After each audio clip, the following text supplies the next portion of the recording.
What up, bros? Welcome to another Brograph Brocast. I'm Dave. I'm Matt. I'm David. And I'm Brandon. And Brograph is a supplement to our site, Brograph.com, which is a motion graphics tutorial site with tutorials, plugins, podcasts, and other MoGraph stuff. And on the show, we talk about everything ranging from motion graphics to Cinema 4D, After Effects, plugins, render engines, doing business, doing taxes, being a contractor, or working for the man. And you can email us at Brograph@Brograph.com with your questions, comments, and show topic ideas. We would love to hear from you. We haven't gotten a lot of email lately because I know everybody likes to hang out in our Slack channel. Which is fine. Except for me, because I'm a jerk. You're not a there jerk, sometimes. you're just busy. I'm sometimes there. I'm not even that busy. I just want to play video games. By the way, I got a check on bone our to pick prayers. with you, David, about some of these, some of the prayers channel. I said a prayer to Octane Jesus the other day, and it didn't not come true. Did not come true. That's because he didn't reply to sorry. you. It's true. Yeah, I didn't see that one. That was marked on red. It's not like Bruce Almighty. It doesn't work that way. Yeah. Because you did condense it answer Casey and his That's prayers true. were answered. Yes. Yeah. Yeah. Oh, they were? That's awesome. Yeah, they were. That's dope. Oh. Anyway. Oh. Yeah, I was So we really gotta- looking we gotta- forward to that gig that I was bidding on, and my prayers did not get answered. No. Oh, man. We got a short show for you today. Mm. Not really. Pequeño show.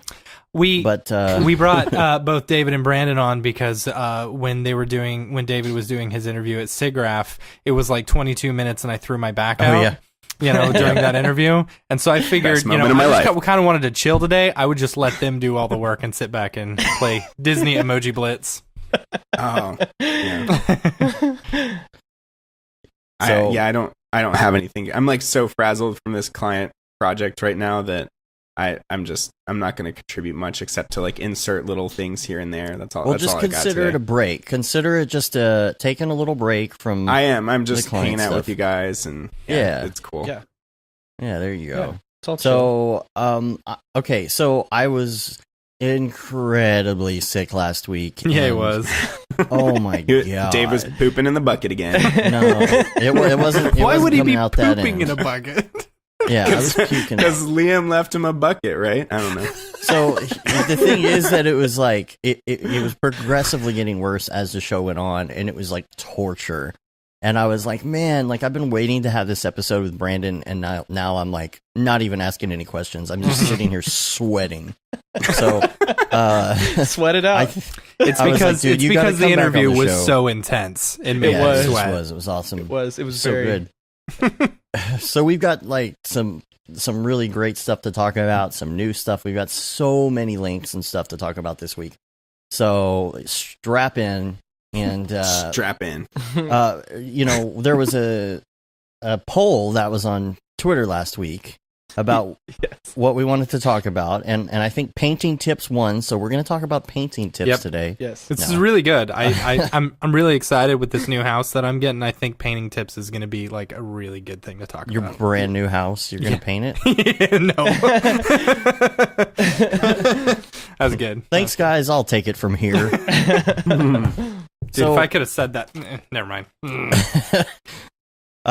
Okay, so tell me what actually won the poll.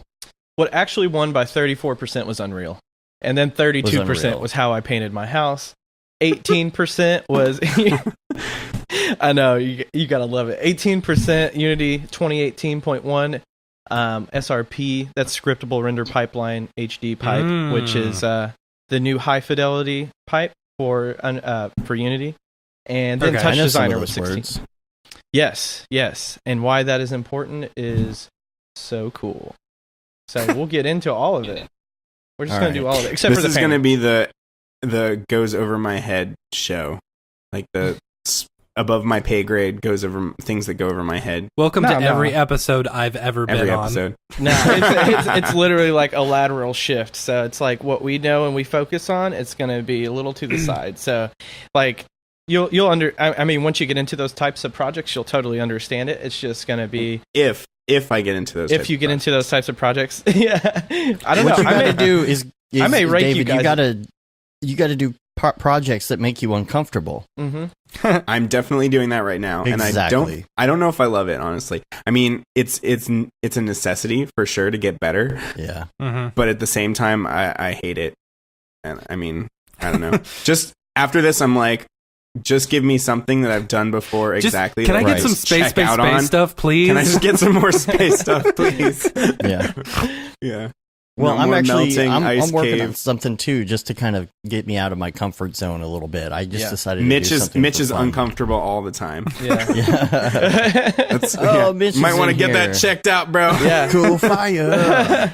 I mean, that's the cool thing about Slack, though, too, is that you can kind of throw up questions like that in different channels and get some great responses back from people. So That's true. Yeah. And actually Grant is in the chat and he's going to help me on this melting stuff that is very outside my comfort zone because it's going to have to be in Houdini. yeah, Dude, So yeah, you got a he's good he's a Houdini community. genius.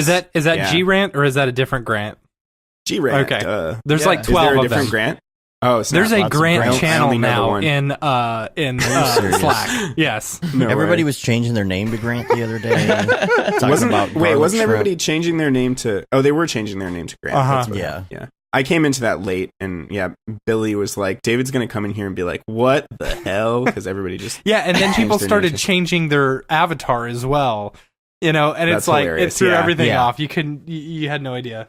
Oh, 4/28 is Grant Day, by the way. All right, good. April 28th. Wait, why? Why? Because that's His just the day birthday? that everyone I turns thought into there Grant. was like a Okay. reason. All right. We'll remember it next year. Oh, next year. I gotcha. Okay. 428. So I'm working on a project to go out of my comfort zone right now, just for fun. I just decided I was gonna do like a VFX shot, just for fun, just to see if I could. So I put my Mavic Pro in a FPV mode, so that like the gimbal doesn't actually float. It locks. So when you turn and make turns and rotate around and all that, it kind of follows. So it's kind of like actiony. And so I Wait, did did you this freeze? shot No, where He's I gone. No, he just Flew- keeps I've- talking. That's his internet does that. Oh, Yeah, okay. don't- So potatoes. all you have to do Okay. is just wait a few seconds if you think that He'll Dave come back. is dead. it's a bandwidth issue. Yeah. just fill it in. Fill it in with whatever he said. Yeah, I'll I fix just heard that like eventually. banana, potato, Yeah. and then he's back. As soon as I start streaming, Skype just has issues, but you know that's to be expected because it is Skype. Mhm. Anyway, so the Mavic Pro, I put in FPV mode, so it kind of looked like these action sequency turns. You know, the camera was moving with the drone rather than staying flat on the gimbal. And I got this Right. shot going over a highway, and it goes like down close and like swoops That's by. awesome. And so Banana, what I'm potato. going to do with that is basically put like a big mech robot-y thing on the highway. Nice. And you know, he's fighting off cars and stuff. But of course, the first thing I have to do is make the cars. oh, he's kinda gonna fight off stop. cars. Oh, Yeah, damn, so dude. I've got to make the cars stop, right? So the first thing I had to do was to replace the part of the road where the robot's going to be and all the cars going up to it, because they're going to stop. And there's going to be maybe some police cars and stuff. So I spent all this time with Mocha and Mocha Import Plus yesterday, and basically went through and painstakingly like erased all of the road Oh man. leading up to it, and it worked really well. Mocha Import Plus for that is it's the super best. great. Mhm. It's the I best. used that on a project that we did for like some movie. We got hired to do some VFX stuff, and I had to. So basically, they had a statue in this corner area of a wall, and Is that movie out yet? I don't know if it is. Are we allowed But, to talk about it yet? I don't know. I don't think so because we signed an NDA. Anyway, Oh, so maybe you can't say what it is. Be very discreet. well, I mean, there was a statue that they wanted out, you know, and they wanted to replace it with wallpaper and stuff because apparently there's a copyright on a statue, which was weird. So anyway, yeah, Mocha Because Import it's Plus, art. dude. Yeah, because No, it says the movie's already out. it is. Yeah, it says May 22nd, 2018. Oh, sweet. Oh, no, wait. Is it, what month is this? This is May. So it's not out yet. No. I was yeah. But yeah, I mean, it's about to come out, so it's cool. Ooh, they got the Um, trailer. Ooh, Anyway. sorry. Go ahead. Focus. Just hold on tight, folks. It's going to be like this the whole show. Yeah. So what else do we have on here? Okay, so yeah, sick. I took CBD oil and I feel a lot better. I used Veronica. Did we talk about Veronica? No, what's that? Veronica from NAB So Matthias Yes. had this like back massager or something that he brought, and he named it Oh, Veronica, right? It's a shoulder right. massager. Shoulder massager or Mm. whatever. And so It's like the best. he ended up selling like 4 people on it, and like we all bought one. No way, you guys all bought Oh one? yeah, I That's totally hilarious. bought one. I Is know- it really good? Yeah, it's pretty good. I bought one. Sweet. Dave bought one. I know. You're sure it's a shoulder massager there? Yes. Yeah, I don't think that this particular device would be able to be used for anything else. Okay, I gotcha. It's like this It's not wide thing with multi-purpose. it's got these rotating Mr. things on it. Body and it massage machine, go! wants Says a body weird. massage. Body massage. It's Veronica Actually, though, so it's like, who wants a body massage? Yeah. So Chelsea took me to a salon the other day to get a haircut, which I desperately needed, though not enough to de-Jesusify, just Mhm. enough to clean up the Jesus a bit. And there was this epic full body massager there that the salon had named Tyrone. So I got to experience Tyrone. All right. It like squeezes the crap out of your arms to the point where it almost feels like it's gonna break your limbs in half. It's kind of scary. And but yeah, it gets your calves and it even gets a little inappropriate and like kind of gives you a booty massage, and it's pretty weird. I was Nice. like, I was like laughing as this was happening in the middle of the salon. I'm like, you guys, this thing's getting inappropriate. Better call Tyrone's molesting me. Yeah, this is Anyway. who makes this? True Medic, the IS 3000 Pro Oh my gosh. Siachu neck.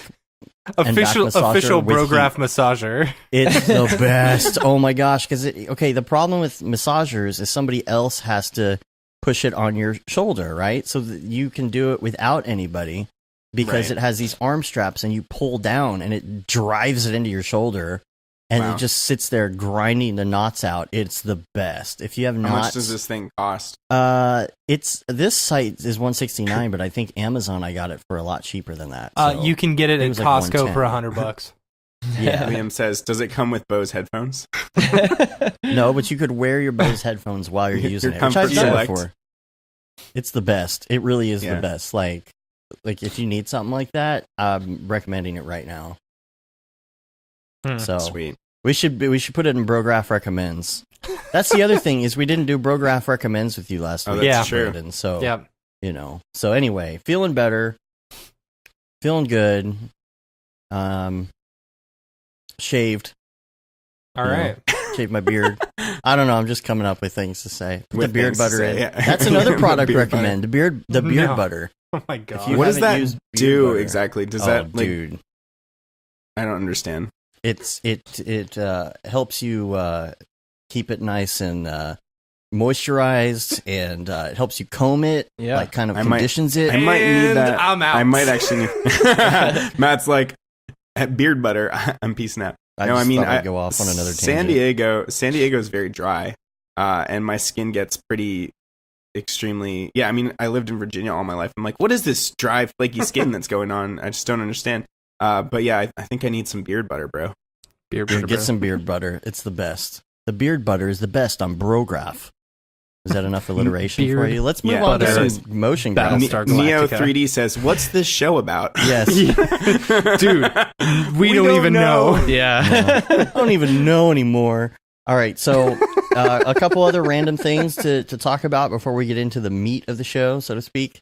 First of all, live streams this week. We're going to have a Wednesday and Thursday live stream. Wednesday Octane, Thursday Redshift.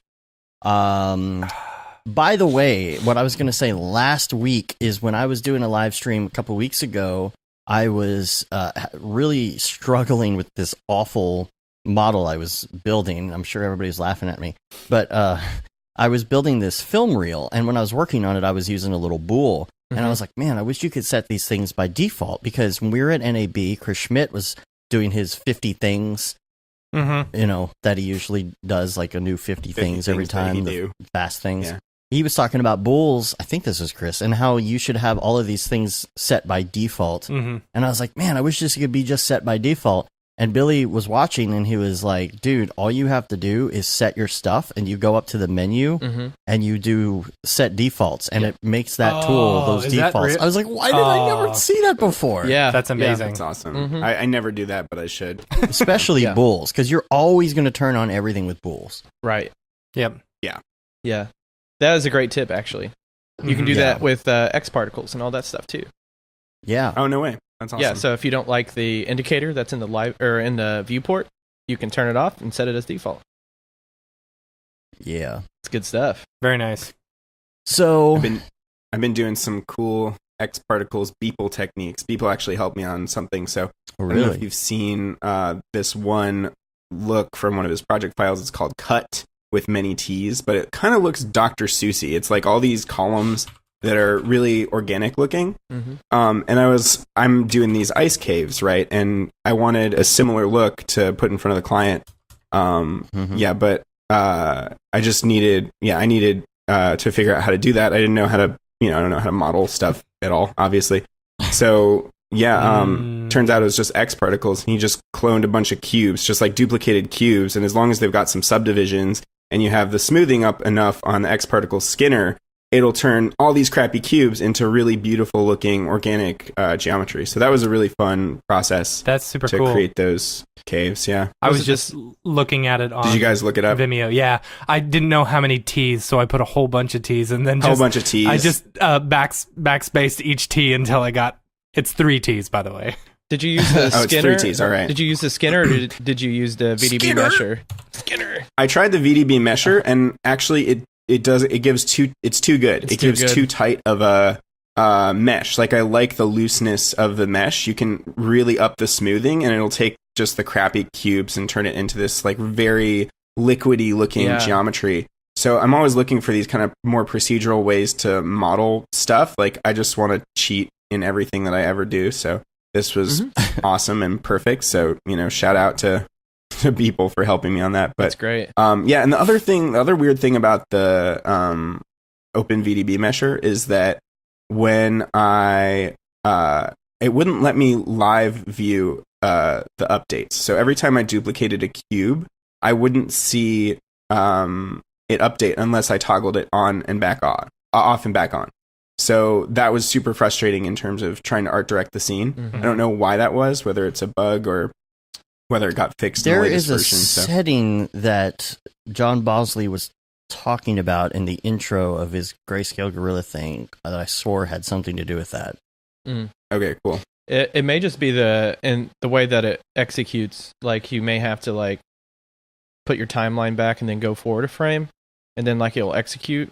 It'll run that command. That might be true. Yeah, and that's not hard to access. That's true, because I've just got those set to Q and W. I remap all the shortcuts, but that's easier to access with my left hand there. So yeah, that's a good idea. Mm-hmm. Do you think priorities would have anything to do with that? I doubt it. I don't think so. Yeah. Anyway, so 531 Liam in the chat, he was talking about the fact that you can look through a light. Have you ever done that? Yep. Yeah. I used to do that in Maya all the time. Yeah. Weirdly, I have not done that since I used physical. I don't know why. I just use target lights. Because you're just kind of like looking at live feedback now with Octane most of the time. It's like you can see what the light is doing. And I think it works better with spotlights, where you can know for a fact where it's going to hit directionally. Mm-hmm. Like, if that makes sense. Like, when you look through a spotlight, you're like, okay, if I move to this part of my subject, then I know that the light is going to be casting directly onto this. Whereas with an area light, it's not quite, it's a little more loose.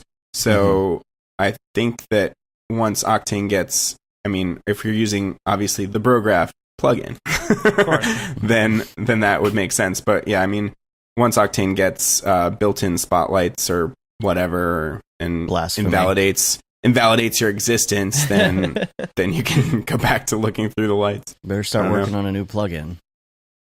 Yeah. Totally. All right. What else we got here? Okay, Slack. Don't forget to get on our Slack channel, by the way. Check that out. Speaking of plugins, real quick though, like how the hell does Merk Vilson create so many goddamn plugins? I know. He's like building some kind of megalopolis, like with the topo wire and the topo former and then this and that. Like, when you combine all of his plugins, you're going to be able to just instant one-click generate some kind of super futuristic, amazing thing. I started yesterday working on a crappy daily generator.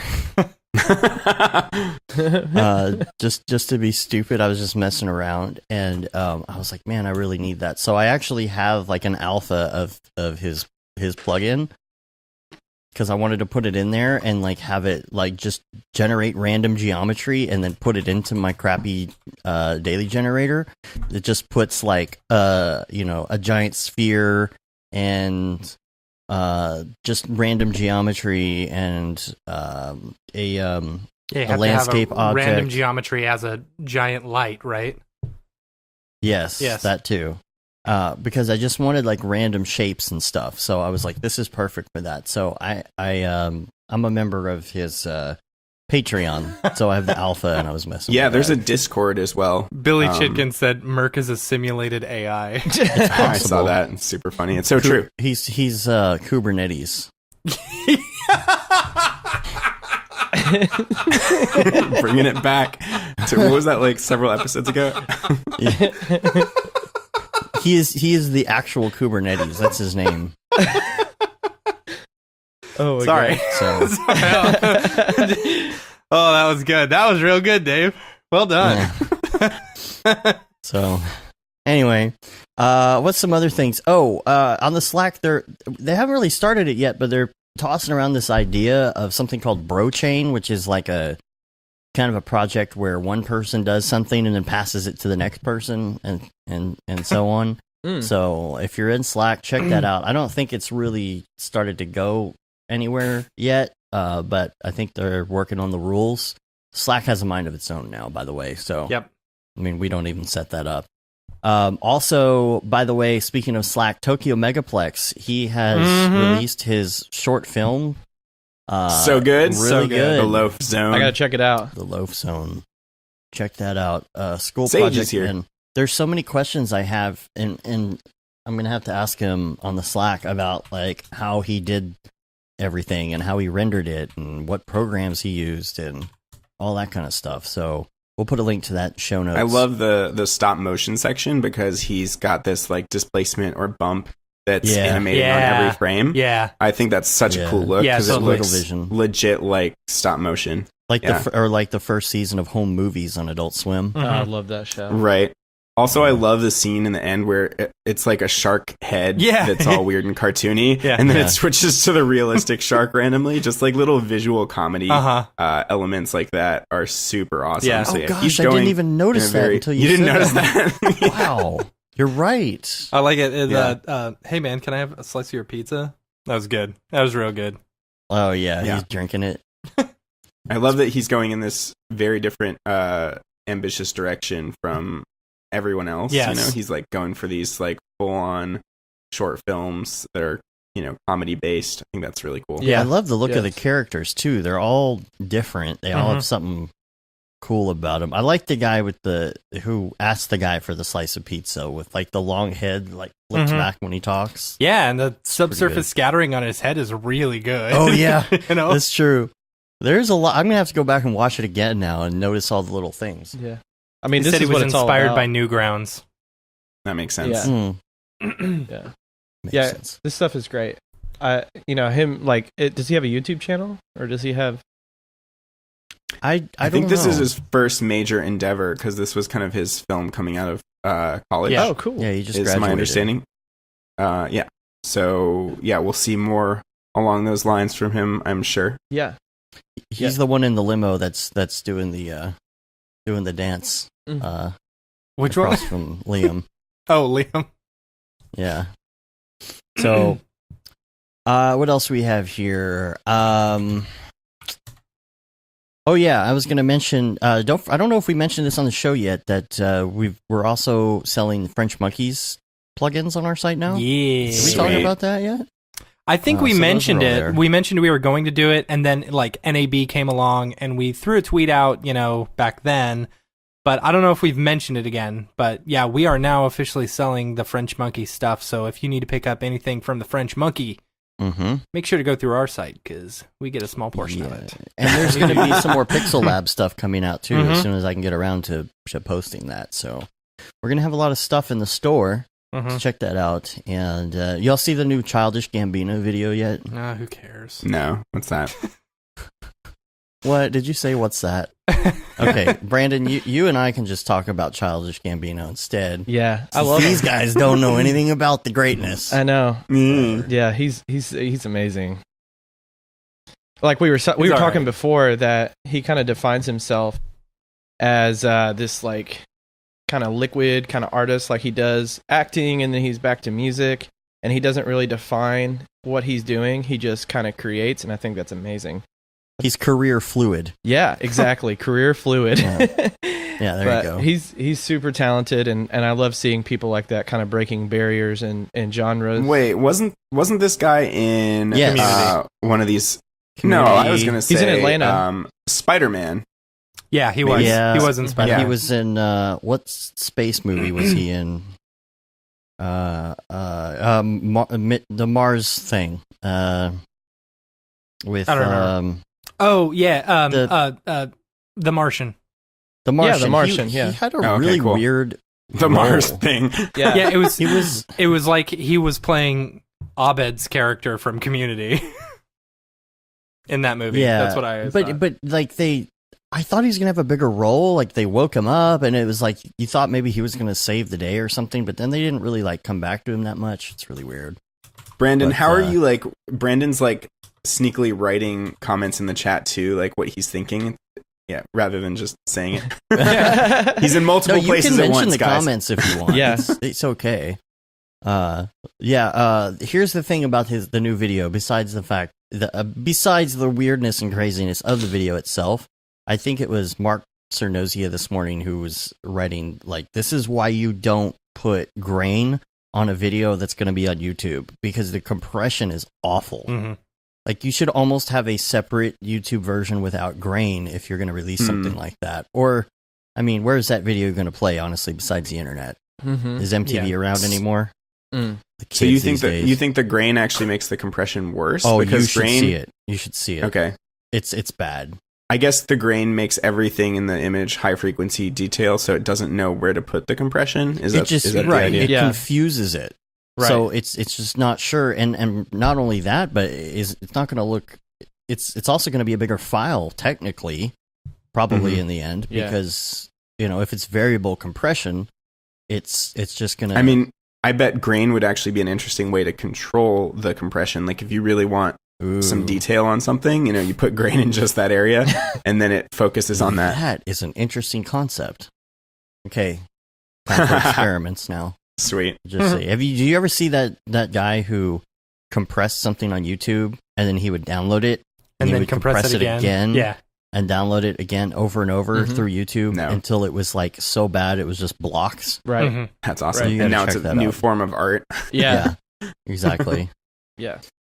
All right, so let's move on to some Ravcock. What's your flavor? What's your flavor? Brandon's still confused on that one. I have no idea. He's like, no. I got It no idea stands what's for going on.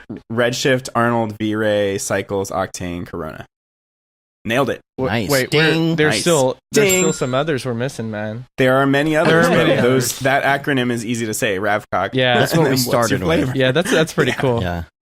I like that. So the funny thing about the Brograph podcast to me, after like listening, so many times, is there are just certain things that we say every single time that become almost hypnotic. Like I like get them stuck in my head later, like the intro with your, I couldn't say it off the top of my head, but when you say it, I'm like, yeah. Yeah. Or not yeah. not even the music, but when he's doing his like intro Right. rant Spiel. where he isn't supposed to breathe, and then the ending too. Like the ending gets stuck in my head, and it's like I don't know. It's just really funny to me. That's funny. Yeah, you guys and- are like totally brainwashing everyone subversively without even realizing it. Well, some of the phrases and stuff too. When we were doing the podcast live, and everybody watching was like saying it along with us, I was like, "Wow, that's crazy, yo!" We're creating Just- memes. Yeah, we're Dank creating our memes. own Dank memes. meme. All right, so in Ravcock, we got some good stuff today. First of all, I just wanted to bring this up before we go anywhere. Octane, I'm having issues still with 3.08, and I'm sticking with 3.07 for a while. How about you Really? guys? What are the issues you're Yeah. having? I just get a lot of weird stuff. No, number one, with client projects, we're going back and forth between stuff, and it's like, okay, I have someone come back on a project from 4 weeks ago, They need me to re-render something. I re-render it, and then all of a sudden the bevels on this thing are black. And I'm like, what is going on? And I end up spending hours trying to figure this out. And I'm like, oh, it's a 3.08 issue because I upgraded that render machine. And I have to roll it back. I have crashing problems. I have color problems. I have... Was it not just like ray epsilon or some weird setting, or I don't know? No, I mean, not changing... like opening old projects. I think that's the biggest one problem thing that has changed for sure is the color profile. Right. So sRGB is the default now, but you can easily switch back to whatever color profile you had before. Now, are you starting? Well, but you can't go backwards. Oh, right. Maybe that's what I'm thinking of. If you have it on 3.07. sRGB and you go back, yeah, that makes sense. But the thing is, okay, are you sticking with sRGB now as a default with 3.08? Or are you going linear? I never do linear because I'm stupid. But no, I never do linear because I like to grade in the IPR, right. and I like 3.08 because it has custom LUTs, and I like to use a profile in addition to a custom LUT and combine those together and view through that, right? And just in general use it, and just bake that into the renders because then I don't have to do color grading or make any decisions afterwards. So yeah, I mean that's just how I roll, I guess, and it hasn't really bit me in the ass yet. So it's all good. Yet. What about those network rendering issues that we were having during the beta phase? I don't do network rendering. That's my secret. You don't, but you have a whole bunch of machines, right? Or at least and I use them each individually because then I can, work on each machine and render on each machine. And when I network render, then all the computers are tied together and I can't keep working. Right. Deadline. I've got a laptop, but it's not, and the 980M is not enough for the scenes that I've been doing lately to make any kind of decisions, or it's just, like beating your head against the wall waiting for that stuff. So deadline. Right, yeah. Deadline. Exactly. Right. You use that. Yeah. So, I mean, a lot of that stuff was over my head. So can you explain to me exactly what deadline does? Like, it just manages your renders? Did you not listen to last week's episode? I did, but I didn't understand. I feel like you skipped for the super noobs. I feel like you guys skipped what the hell deadline even is or does, Oh, gotcha. Yeah. It's basically a mapped location, like an actual literal location on your hard drive where you're going to be working from. And then it can manage that through a Mongo database and communicate with your slaves. So instead of like, let's see, with like distributed rendering, like with Octane, it basically will use something a little bit more elegant and kind of like talk to all your machines and manage the job better. So it takes all the frustration out of your DCC and puts it somewhere else so it can run. Can you like tell it which computers are, like, does it have to render using all GPUs at once, or can you untick certain computers, or what's yeah, you can have like full customization on your slaves. I actually still have it running now. So last week we were talking about it and I had it running and it's still running. So it's like I just pile on jobs, and per job you can have these tasks and orient like your computers to those tasks. So like if you want if you want your main station rendering most of the work to speed up the time, then you can do that. So it's so flexible. Can you choose like specific, like, so you know how in Octane you've got the ability to tick or untick certain GPUs. Can you just assign, like, I want 3 out of the 4 GPUs doing this and that? Does it take over that functionality from Octane? Yeah, technically, this is what I've read, but I've never been able, I've only had it for a short time to be able to test. But technically, say you have 4 GPUs in your workstation, you can delegate a frame per GPU instead of having like your whole computer tackle a frame. Wow. Which I think, I don't know efficiency wise if that's a little bit better, but I think if you broke down the numbers, I think you'd be shaving off time doing that. But really, again, I haven't. So do you use it with Octane or do you use it with Redshift? I use it with Redshift and Cinema 4D, and I'm going to soon be testing with Octane. I feel like Octane right now is still kind of like in this like transition. So once it kind of comes over to 4 and we start testing that out, then I'll probably release a video with that, because I think if I did it right now, then it may be a little broken for those who are moving on to newer versions. See, yeah, I'll let you do the crazy groundwork on that kind of stuff, because that's what That's what the Brandon Clements does. Well, But, like, dude, I'll wait until the tutorial comes out that tells me all is clear. Because Yeah. I don't know. It's the technical stuff is not.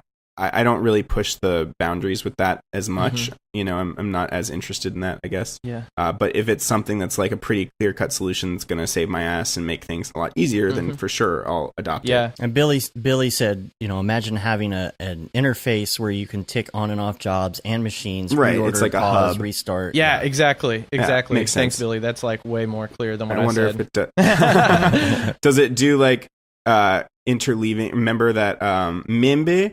Dave, you're one of your big qualms with C4D is that you can't do frames 1, 5, Oh, comma yes. 6. there's specific frames with commas. Yes. Can you do Yeah, that? because you could tick them on as like different jobs, so you could issue those as different jobs, or you could do the same thing with like 1, 5, dash whatever. Yes. That's Oh, what that's I want. rad. Yeah. That's what cool. I Yeah. want. So real quick, this is a total aside, but so I was on the Kit Bash 3D stream, and it was real fun, and I felt super out of my depth because I was with Max Berman, who's like this master map painter, and we were all judging the Kit Bash 3D contest entries.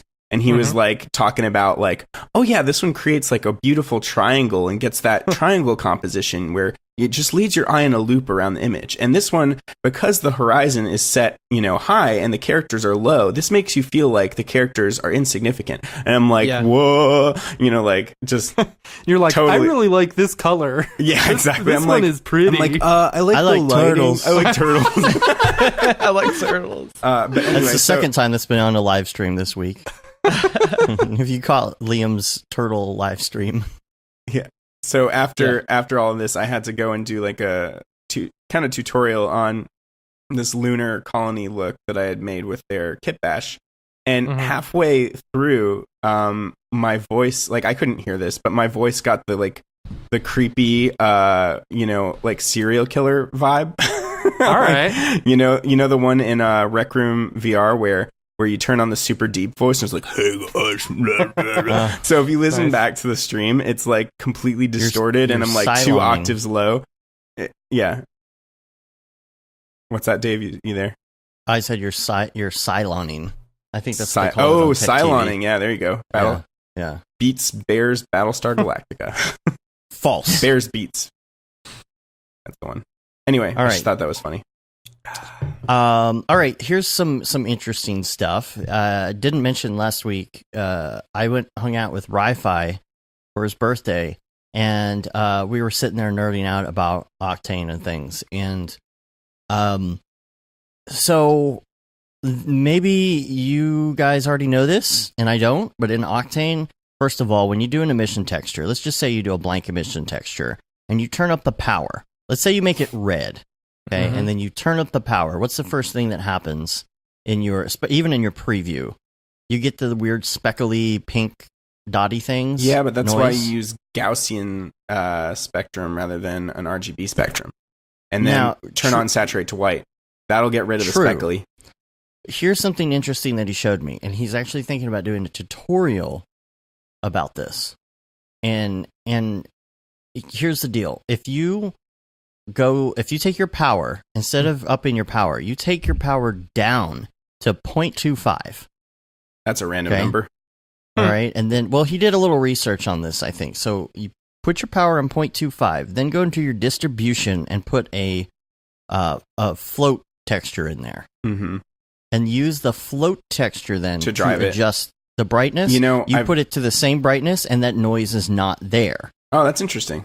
And my question is why? Like it's night and day. I have used distribution, and you know how there's a distribution slot and a texture slot?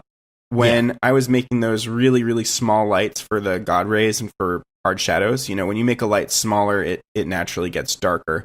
But then if you want to boost the power, then at some point the slider runs out and you can't drive the numbers past that. Mm-hmm. But the distribution... I don't use surface brightness anyway. I always turn it off. You always turn it off. Yeah. That's probably a good call. But I like the lights to be a little more physically accurate, you know, and if you Mhm. leave it like that, then I guess it is, you know, but whatever. I'm not really sure whether that matters or not, but my point is that you can add in a float to either the texture or the distribution to overdrive Mhm. those values and add additional power. like that could also be useful if you've got a light that's super, super far away that you want to act almost like a sunlight, and it's kind of small. And so, and even with surface brightness off, at some point, if you want to keep those hard shadows and boost a lot of light in, and it's far away, you can't do that unless you add that float texture into the distribution or the texture slot, and then you can boost it that much. So yeah, that's cool. You should try, if anyone has Octane open, just try it real quick. Put power at 0.25, put the float in the distribution, and look at the difference in the emission. It is incredible. And I was like, dude, this is like really interesting, and I want to know why. Right. Because all of that noise is gone. It's really crazy. I usually don't see that noise when I use saturate to white. It kind of like, when those highlights are revealed, then there's some noise there. But then when you up the saturate to white, usually it goes away. But yeah, I'll check that. Not on this computer that I'm recording on. Probably not a good idea. Not a good idea. By the way, I put this in Ravcock because it kind of applies to Octane and stuff. But Polygon is doing nature scans now. Did you see that? I did. It's really cool. So it's like the mega scans thing, kind of. But if you already have an account, it's not free, but if you already have an account and you can get those, and you're not having to, because honestly the packages on Megascans are pretty expensive. Yeah. So check that out. And then here's one that the French Monkey brought up on the Facebook Octane group this week. He was asking about the new image textures, the new channel format, and what the different words mean in there besides float. Or not, but float 32-bit, half is 16-bit, and UINT is 8-bit. I don't know why it's called UINT. Unit? UINT. I've seen that in a lot of other softwares, especially like in some of these different game engines and stuff, just different softwares that I'll use. It's a little bit different vocabulary, but I think it's a little more clear that that's just going to be 256 like possible colors, so it's like an integer. I don't know what the U stands for. Yeah, that's weird. But interesting, because I guess he brought up a good point. There was no documentation on exactly what that was, but Ahmed clarified that. And the big thing that I wanted to talk about, which Brandon, you hinted at, it might have been off air last week, is that the Substance Painter live link for Octane and Cinema 4D is almost out, which is going to be super cool. I've used Substance Designer a lot. I haven't messed with Substance Painter much, but that sounds really, really cool. Oh, Electric Oven in the chat says unsigned integer. Yes, that's what it is. I was just looking it up. Yeah. Okay, so I'm getting something really weird. I was trying to do what you just said, and I'm on 3.08, and I'm adding an RGB spectrum into either the texture or distribution, and it literally won't work. It won't let me add that anymore. It just blanks out. Weird. Yeah, so I don't know if that's a bug or whether Ahmet was just like, this is not supposed to go into this field. Right. Like, I'll see if it works with Gaussian spectrum. So are we basically saying with the distribution and the float texture there, that's basically probably just controlling the light, right? It's like a more defined like shape of the light in the distribution with the float texture, just driving that? I guess so, rather than... That's what I'm trying to figure out, is what is it doing that power doesn't do? I would say that it's somehow managing like the pattern or like the throw, instead of just like increasing just the overall emission like through the power. I don't know. It seems like it could... I mean, obviously it works, and it's really...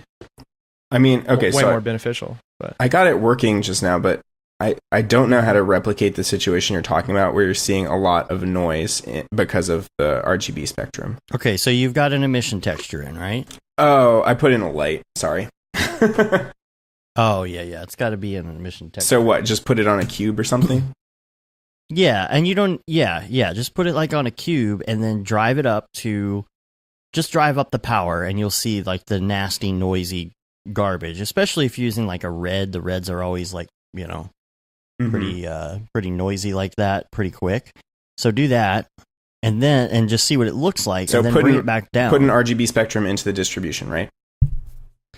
No. Put a float texture. Oh, into the I know. distribution. But so you're saying, okay, so I've got a black body emission. Do you want me to use emission texture or black body emission? Use black body emission. Okay, and then just make it really red. And just make it red and drive up the power and look how noisy it is. Okay. Because that's the first thing that happens. And it happens quick. That's the other thing. Mhm. It's like very, very, I don't know. It's very quick to just go off the deep end with the noise. Mm-hmm. Okay. So once you do that, then you take it back down the power to 0.25 and put that float texture in the distribution instead. And when you drive that up, you get the same brightness, you get that same level of brightness coming off the emission texture, but you don't have all that crazy noise coming from it. Gotcha. Mm-hmm. So anyway, you can keep Nothing. I'm just not seeing the noise. Even when I drive up the power, it's not that it's not that bad. And I mean, like if you give it a bit more samples, it just smooths out. So I'm not really seeing what you're seeing. I'll have to show you an example. We'll look at it. I'll send you an example file. I have seen that in the past, but maybe they maybe 3.08. It fix doesn't that. happen anymore? Maybe, I don't know. We should do some tests later. This is wasting the time. Yeah, But- UN is kind of like what I said. There's only 256 combination, so that's really the unsigned number or integer only means there can be 256 combinations. Gotcha. I just looked it up for those out there who were curious.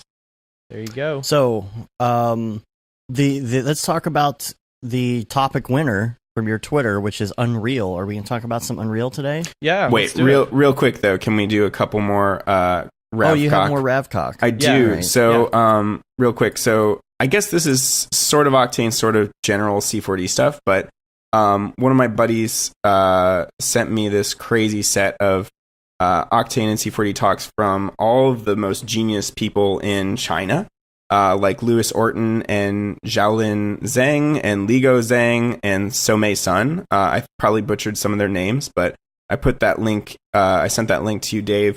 So obviously it's going to be like a lot of stuff in Chinese, but you can follow along. Like you guys have seen those like OnePlus ads, right? The Yes. OnePlus phone. Yeah, the phone. Yeah, Those are they're great. super amazingly They're good. clean.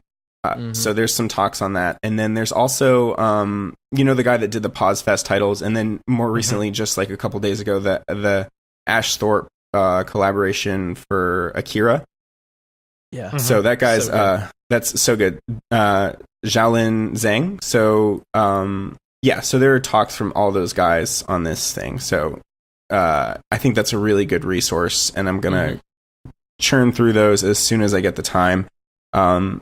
So there's that, and then I also stumbled on these really cool standalone Octane tutorials, which is weird because I don't use standalone, but this guy's using it for concept art and for paintovers. So it's like a really interesting perspective, and he goes into some really advanced looking stuff. It's this guy named Julien Gauthier. So check that out. That'll be in there as well. And then in general, I just wanted to talk a little bit about, did we talk about the viewport rendering mode either last week or the week before, where you get that overlay over top We of haven't Octane? talked about it much. It's pretty amazing. Like, so Brandon, do you know what I'm speaking of at all? Sorry, I spaced. What'd you say? That's okay. That's okay. Pull me back in. It's this new mode in Octane that is an overlay on your viewport, so you don't actually have to use a live viewer. Oh, It lets you navigate fully in C4D with like the 1, 2, and 3 keys, like you'd expect, and also has an outline mode when you select objects, which is pretty awesome. It was in the Maya plugin. It was in the Maya plugin, and I think Ahmet saw that and added it recently to the C4D one. What a dude! Yeah. And so it's really, really cool. The only things that I would want for it are, it doesn't have all the versatility of the live viewer. Like, it doesn't do the compare modes that I use constantly to check before and afters and do those A/B wipes and some other stuff like that. I don't think it displays your GPU info either. So there's certain things that I would want. I would want the functionality to be just as good as live viewer before I adopt using only that thing. But it's pretty amazing. Yeah. I mean, that's what we've always wanted for Octane since day one is Right. like, I've got this really pretty look into my scene. Why can't I just click on it and navigate in there rather than seeing this gray bullshit, you know? Right. Well, I mean, eventually that's all it's going to be is there is no, rendering anymore. You're going to be using some weird mashup hybrid and everything's just going to be there right in the viewport. It's going to be spectacular. Totally. And then the other thing I want to talk about is just some challenges that I've been having with I'm going to call it my Ice Ice Baby project. So I've been, so the concept again is that there's this ice sculpture chick that is melting over the course of the first minute of the video. And then beyond that, things get even crazier. Like her arm falls off and shatters. She becomes a puddle, and then the fluids move into the air and then place themselves onto this other chick that's in a fetal position, and then they melt together, and then digital nature forms throughout the cave, and all the digital nature dies because of global warming, and a crack forms in the ground. So there's a lot of moving components. It's due in 3 weeks, and I'm gonna die. So so Grant has thankfully offered to help me with the melting portion of that, because I was working in RealFlow, and I had to use RealFlow standalone because there's this script in RealFlow standalone that allows you to make things melt. It basically erodes this, Brandon? Yeah, it it's a daemon. Erodes from the outside. Yeah, exactly. This script daemon. And it erodes from the outside in. But my issue is that it's not that controllable. And it kind of leaves, you can control the length of time, how long it animates. But it leaves your mesh floating. It doesn't, there's no gravity for it. There's gravity for the particles, but the mesh itself doesn't sag. Whereas the Houdini look that's really popular is this tutorial from Ben Watts, where as it melts, the model will sag and slump, and it's kind of a different look that's really cool. But I'd like to get the best of both worlds if possible, and art direct the Houdini look to look more watery rather than wax, if that makes sense. Well, Tokyo Megaplex in the chat is saying to hit him up because he loves to melt stuff. Oh, that's awesome. Hell yeah. I will definitely our hit you up Houdini too. Slack is on point. I just gotta say, totally is. Yeah. But yeah, so the RealFlow thing. What else was I going to say about that? I forget. Yeah. Oh yeah, the mesh. So the other issue is that, and I think Grant has a solve for this too. But when you bring in a mesh and you fill it with particles, you can get close maybe to the resolution that you had before, but you're going to lose some detail because you're filling it with particles. Otherwise, you're going to have this sim that's never-endingly long. And so, I can't both have the fidelity of this face, and the face is really important because there's, mocap and facial animation going on, and it needs to still look like her. Gosh, dude. I know, it's so hard. Well, the mocap, they're handling all of that, but then I've got this entirely different issue, where I'm getting the head back, which is not attached to the 3D scanned body. So I've got to, quick retopologize the body, and I don't know how to do that, so I'll get somebody... Yeah, that's what they said. They're like, it's just I a tried quick Z mesher. retopologizing a still frame the other day, and it took me a whole day to get through a quarter of it. Oh my god. Yeah. There's another great... There's what is it? The HB script, geez. What'd you say, Brandon? There's another... Yeah, there's another great artist, David, that was just at FMX giving a presentation. His name's Mario Hill. Are you familiar with him? No, I'm not.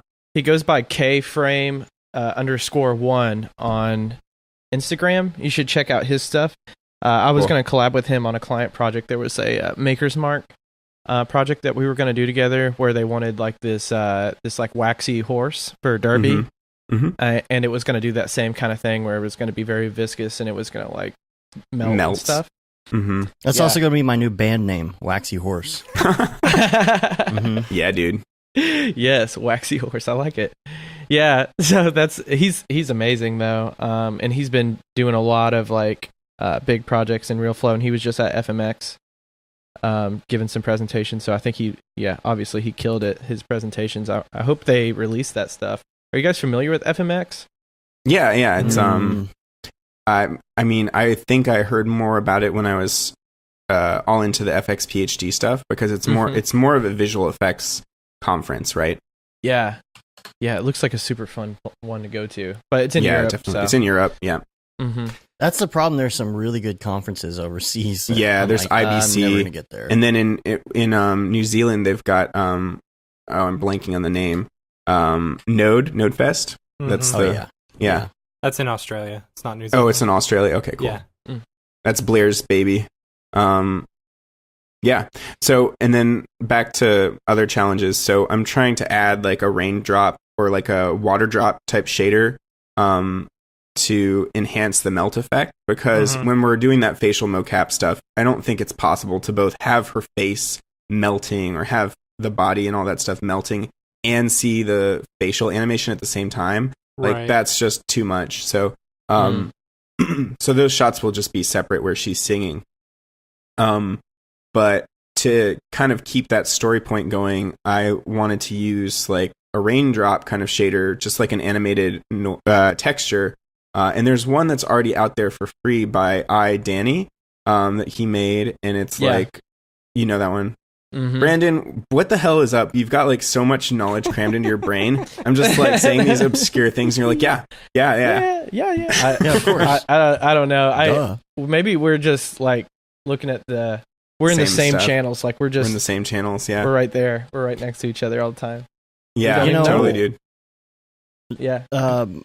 Okay, I've got it up on the stream too. This video that you sent me the link to. This is That's the Danny thing. Yeah. Yeah, so I used that shader and it looks great. My only issue is that the raindrops are a bit pointy.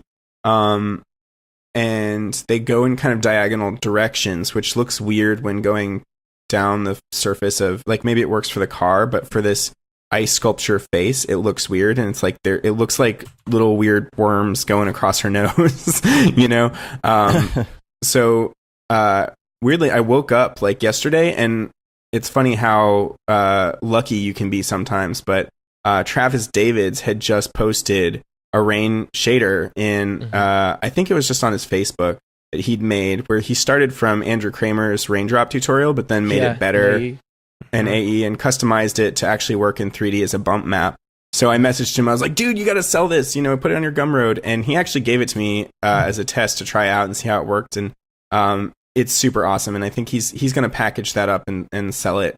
And that dude is just so nice. Like, it was fun talking to him for the first time. He's like, all I want to do is like make training and help people, and it's like the best thing in the world. So yeah, I don't know if you're familiar with his stuff, but he's done some Octane tutorials, as well as like some amazing, like going from like Daz to Marvelous Designer to Mixamo and that whole workflow.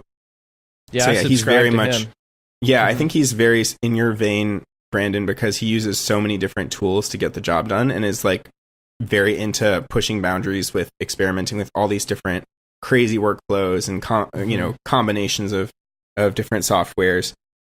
So Impulse says you should try instant message for retopologizing. I've been playing instant messaging, AOL.com. instant message. ICQ. Meshes, yeah. I've been playing with that program, and I can't quite figure it out, but maybe the thing I'm working with is a little too weird because it was a photo scan. Yeah. You have better luck than I do. It's a very simple program. This has got to be really clean, and I think the guys that did the scan recommended ZBrush or ZRemesher or something like that.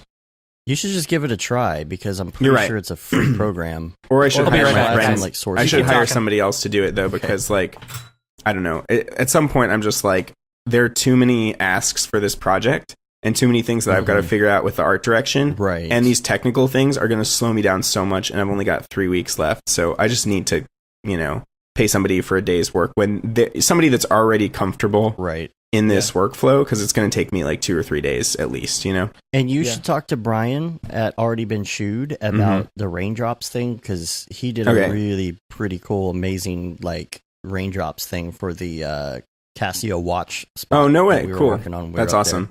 Like, I mean, he I've came actually up with this like genius way of doing it. Sweet. How's he doing it?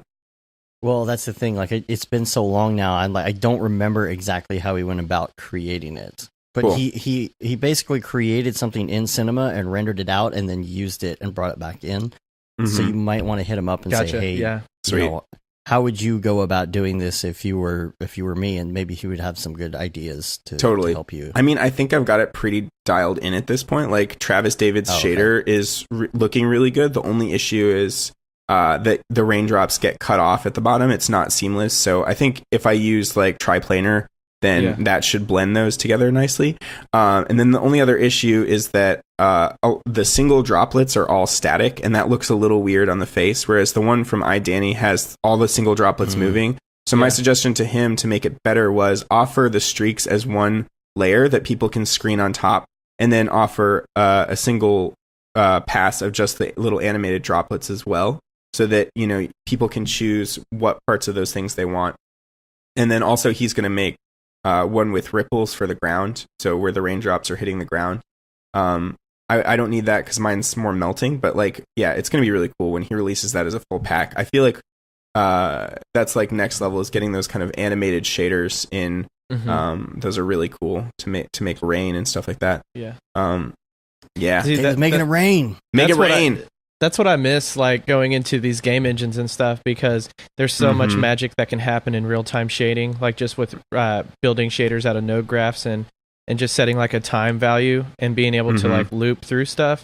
And I feel like a lot of the offline stuff is not as what's the word? They just don't kind of gravitate towards that as much. It's just like, I mean, like all the games, it's like every single game has animated trees and moving in the wind constantly. Exactly. You know, you've got like God of War. I'm like looking at the snow that he's kicking up, you know, and leaving these displacement maps. I'm like, what the hell? This is like, I can't do this. It's all in real time. It just pisses me off. Like looking at video games just makes me angry. So you know what? You know what's so powerful though is like looking at how they do that and then trying to translate it into your own pipe. And what tools you have to use. Substance Designer is just like such a game changer. I know. I need to get into that. Like, So and then great. Tokyo Megaplex was saying Marvelous Designer. I know. I mean, I've watched Travis David's tutorials, and I know how amazing that software is for cloth. Yeah. I might use it on this because I might need some billowy cloth, but it's gonna be frozen, so whatever. Yeah. I could just use X Particles For's new cloth engine, which is also It's pretty good. really good. Yeah. I would, dude. I could show you in like 2 seconds how to get some good like fabric going, and it's so easy, man. I know. Designer. Marvelous Designer. Yeah, you're right. So nice, man. And that's what we had used for this. We're doing this like mobile AR VR experience. It's this linear storytelling experience that you kind of explore and find out and solve this kind of story. And I collaborated with 2 other guys. It was just us 3 on the project. We're waiting this month right now to get funding or partner with a big studio on it, but I can't really talk about any of it. But there was a lot of characters, and especially background characters, and so, you know, obviously you can't spend a lot of time sculpting or modeling. So I was using stuff like Daz, and then bringing that into C4D, doing some sculpts, or taking that into Marvelous Designer for the cloth and just for their their clothes. And it was so fast and so easy, and you can get a pretty good result pretty quickly. Like in a day you could have a character working. That's awesome. I actually got to play with eye shaders for the first time. This is actually the first project where I've had to deal with a CG face, so that's definitely a challenge for me because there's so much that goes into that. But they gave me fully scanned eyes with like actual geometry for the iris. I'm like, holy crap, I can use this. So they've got the cornea separated from the iris. So I went in and I like with the cornea, I made it like kind of a glassy material, but you don't want the whole cornea. You only want the part that's over the iris and the, you know, what we see here, because you know how it turns into white right here. So you want to mix between a glossy and you know, specular, or I don't even remember how I did that, but I used like there was a map that helped me do that. But I've got the, you know, where it's like you've got the glossy zero roughness over the top, and then the iris itself was a little bit rougher, but it was really fun playing with the lights and getting like those eye lights, and then, you know, getting the iris to pick up all that light in there too. It's just super cool. And then I think I did something with transmission. I don't even know how I set it up, but I got it looking good. Like I got a pretty realistic eye going, and then like, well, but now I got to make it icy. Exactly. It's like, I got to throw all this away. Yeah, I'm really excited for open shader language and everything to be implemented into Octane, because you could take some of those white papers and be able to translate it into a shader that's just specific for like an eye or for hair. Isn't it already? They've already What's got that? OSL in there, don't they? Yeah, they do. They do. I was meaning like just. Do you mean for like this, people developing tools or what? Yeah.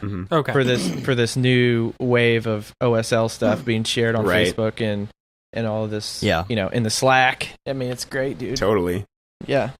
So yeah, it looks like Tokyo Megaplex is going to be my best friend here in a second because he's like, oh yeah, Z-Remesher, totally. I'll hit me up. I can help you with that. I'm like, all right. He's done with school now. He's got plenty of time on his hands, right. so. He's looking for his next short film to do. Yeah, there you go. Oh, check out Mesh Lab too Megaplex. if you guys are interested in retopology and all that stuff because it's I'm not pretty good. interested in it. I just have to do it. For sure. Yeah, that's For like, sure. I will check that out another time after Yeah. this project is done. Yeah, I've had to use Yeah. it for CAD files sometimes, or if I need to have specific control somewhere, you can paint like these maps, and it's really cool. It's really cool stuff. You should Awesome. check it out. Any more Octane stuff? That's Any all I Ravcock got. Stuff? That's all I got for the rendering and Cinema 4D geekery. Let's talk about Unreal a bit. Unreal. Yeah, the newest Unreal. version just came out last month, so like pretty much the Ides of March. No, actually, yeah, it was in March. Yeah. So 4.19 is out right now. I think that's the latest in Unreal. The one thing that I love about Unreal is that, when you first open a project, it's in this deferred pipe. So for those who aren't familiar about the rendering pipes, there's forward rendering and deferred rendering right now that we're like talking about and that we're using a lot on projects. So when you're in the deferred pipe, it's a little bit different of how it treats geometry and lights and how that all interacts. So without breaking it down between those too much, deferred is something that's going to be higher quality and you can have many lights in your scene. So if you need to have interactive lighting or any of that stuff, deferred is going to be probably in most cases the way to go. But their temporal anti-aliasing in Unreal is so good, and it's just been that way for so long right now. But they have this new thing called temporal upsampling, and it's crazy. I'll just read here what they say. It performs both a temporal accumulation of the frame at lower resolution and primary spatial upscale, reducing output blur. So there you go. It's Good pretty Lord. crazy. I would hope it would do that, right? Yeah, exactly. Yeah, with Wish you temporal, would. anytime we use temporal, like to define something in computer graphics, it usually is defined with time. So it can sample like the frame before and after to give you a smooth result, to remove jagged anti-aliasing in real time. So yeah, if you go to just their blog and look at the 419 release notes, they have graphs and a lot of like literature here that you can kind of go through and look. But that was one of the things that's at the top, that's going to be something big. And then for the architectural guys and some of the AEC stuff, they have new physical light units. So that should be better for them for Unreal Studio. For those people who are psyched about that, creating live demos of walking around in real time and using like IES data from lighting. Also new live link plugins with Maya going back and forth. So and Sequencer is another big tool that has been used heavily in VFX. Was it last year? No, 2 years ago. They did the breakdown with the mill. When they created the car, what was that called? Does anyone remember in the chat? It was amazing though. It was demoed at SIGGRAPH, and it was like the first time that they were showing off how you could pretty much do live edits with Sequencer. Also with that other game, Hellblade, I believe, where they did the acting. They demonstrated that live at SIGGRAPH. Yes, I think I did see that. That was. Yeah. The one the fake car they were thing, like yeah. it was like a tribal thing. Is that the one I'm thinking of? Yeah, Hellblade, the game. Yeah. Yeah. So they actually brought Okay. in the actress, and they were able to have like camera rigs and shoulder mounts and stuff, and they were able to walk around and do takes and literally like cut and edit in Sequencer her takes from different vantage points. And they all demonstrated this live at SIGGRAPH on stage with thousands of people. And she delivered this incredible, like, emotional performance. It was amazing. And then they did Blackbird. Yes, Blackbird is the car rig that they built at the mill. I saw that.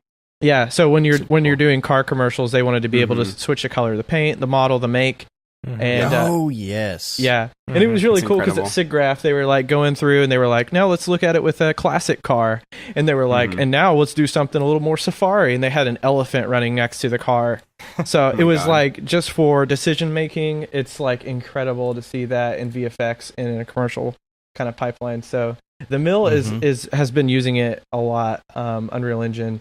So, and it was kind of stemming off of the talks we had last week about Andrew Kramer talking about like some of the, ray tracing and everything being approximated in game engines. That's perfect for that kind of pipeline where you just need the client to be happy and you can make decisions quickly. So, I think it's a great tool for VFX. Unreal is. Obviously, how does somebody choose? Because I think I've gone back and forth a lot. I think I've decided, I haven't chosen for sure, but I've decided that I want to learn Unity over Unreal. But how does somebody choose? I was thinking about this a lot, just kind of leading up to this podcast. And I mean, there is no silver bullet when it comes to tools, but I would assume those who are interested in real-time graphics, who are interested in like the fidelity and just the beautified renders of everything, I would probably go towards Unreal because they've been like, their deferred pipe has been industry standard for so long. And, that seems to be like what they showcase the most when they go and talk at these trade shows, especially at GDC. It's demonstrating graphics capability. It's demonstrating like asset streaming in real time. It's all of this kind of fidelity with them. That's what they're really focused on. And I think that's amazing. And with Unity, it seems to be a little more interactive in terms of using different input devices. It's a lot easier to kind of be nimble with Unity because you have the advantage of C#. And, in Unreal, you have blueprints, and that can be limiting in some way. The thing with blueprints that sucks is that, like, if Epic Games doesn't release, like, a node for whatever you're trying to do, you're kind of screwed, Yeah. So that's what's so powerful about writing code is that, like, you have all these C# libraries, and you have, like, everything that's in Mono that's derived, and that's what's working inside of Unity. So it's like you have so much there. And then you have the people creating, like, C++ plugins and things like that for Unity. And with what's the thing that's like Blueprint, but it's for Unity? Bolt is probably what you're thinking of, and then there's also what is it called? There's one that's called Bolt that's pretty popular. Okay. And then there's a state machine that's in Unity called Playmaker. So state machines are a little bit easier to use because it's basically like in this state I'm doing this thing, and then there's an event that happens, and then I'm in this state and I'm doing this thing. So it can be good for like AI. It can be good for, well, you can do anything. You can build a whole game with a state machine until you run up against a wall for that one little thing that you don't remember, that you didn't. Well, foresee, I really, really like the character stuff in Unreal. The way you can, bring in a FBX mesh, and you can have it do different things, and then you could do stuff like assign a particle emitter or something to hit every time the foot hits the ground, and then assign that to an audio file that makes the sound every time the foot steps on the ground. I'm sure there was ways to do that in Unity, but I can't remember the particle engine that's in Unreal, but they've hinted that they're kind of moving away from that and moving into something else. Can someone help me out in chat what that's called in Unreal? The particle engine. Isn't there an option? Isn't there an option to use C++? Okay, so there is. Yes, you can do C++ in Unreal, but why would? Why? I mean, it's powerful. You can do whatever you want when you're in C++, but and you can combine C++ with blueprints. Yes, and you can actually cook blueprints into C++, so that you can kind of go back and forth with that. But I mean, does anyone really like doing C++ except for programmers? It was appealing to me to be able to use Blueprint because I could use it more like Espresso in Cinema 4D, and maybe I don't have to know as much programming. But so far, my experience doing the Udemy course on Unreal, I'm actually not having too much of a hard time getting into the code. So Cascade is what I was talking about. I just Googled it, and I think Cascade, and I think Niagara. Niagara from Tokyo Megaplex. Yes, Niagara I think is what we're moving towards. But Cascade. And what is that? Cascade has been there for years. So Cascade is just a particle system that is in Unreal. And then I believe that Niagara is going to be the new system. That's what they're calling it, and it's supposed to be. Is it more of a? Is there a lot of water stuff involved? Is that why it's called that? Or I think Niagara, the name of that or the state of that is just because it can handle so much data. Like it's just like this giant waterfall data. I think that's why they named it that. I don't know. I'm kind of, But yeah, that's and a lot of people are talking about that's going to be opening doors for programmable VFX because Niagara can like stream so much data into it. So there was a big talk at GDC with Houdini and using Niagara and getting stuff into Unreal. So, but it's like I haven't seen anything that's yes, Tokyo Megaplex, Super Houdini Vops-esque. Yeah, exactly. You can get a lot of that stuff into Unreal, which is pretty exciting. So you can stream all that into it. Yeah, so definitely check out all the stuff from GDC because there was a great talk and there was a lot of questions at the end of that talk. It was really long and in depth, and they showcased some really cool stuff. So GDC is a place. Also, there's a new version of Unity that just came out too, right? Yes, 2018.1 is officially out, and 0.2 is in beta right now. So they have these kind of roadmaps set out for 0.1, 0.2, 0.3. So 0.1 was focused on graphics and bringing like AAA quality to Unity. 0.2, I'm not sure what I think it's like job systems and opening up C# API and doing some different stuff with all kinds of cool stuff. So I don't know what 0.2 is really kind of showcasing, but it's in beta. But 0.3 is kind of memed out right now because they have like nested prefabs, which has been suggested for so long. Like people needed and wanted that for so long, and now it's actually going to be a thing. Nested prefabs meaning that you don't have to go find them and download them; they're already contained in the. No, you can. So what does that mean? So a prefab in Unity is pretty awesome because you can create like these rules. Like say I have an object and I put something underneath of it, so there's like a child underneath of that, and it's all pretty and it's exactly how I want it. Nesting. Yeah, I can bring that into my asset library. And then I can nest another prefab under that. So it's powerful in terms of iteration. Like you can do a lot of stuff there with nested prefabs. But like I said, it's been memed out because people have wanted it for so long. So what is the source of prefabs? Because I haven't really gotten into that yet. What is the main source? Is it Unity's website or is there a repository somewhere that is like the leader of prefabs? Like where do you get your prefabs? Oh, so like are you meaning like where do you get stuff that's already been made from the community? Like if I wanted a prefab that was already set up to use Oculus Rift, where could I find that? From the asset store. And what I would suggest, and just speaking towards VR, is that they have a tool set called VRTK that's been community driven for a long time. And it's very easy to use. Like you can dump it into your project and be off and running with different headsets. So VRTK. I'm writing that down because I would love to take like Matt's getting bored. He's in the chat room. I was in the chat. Yeah. He doesn't. I would love to be able to take a model or something and just immediately bring it in to VR. Hey, Jason Lida's in the chat. Prefabs are just states of objects versus packages, which you may be thinking of. Yes. So. Oh, okay. Yeah. Maybe I'm thinking of the wrong thing then. Yeah, there are Unity packages that will dump a bunch of stuff into your project, and you'll be able to use. And that's more of like a plugin type of thing. Mm-hmm. Okay. The prefabs. I don't know why I got it confused. Maybe I'm thinking of another piece of software. Mm-hmm. But. Okay, so define a prefab then. It's basically just a saved state of an object, like Jason said. That's probably when you boil it down, that's the best way to put it.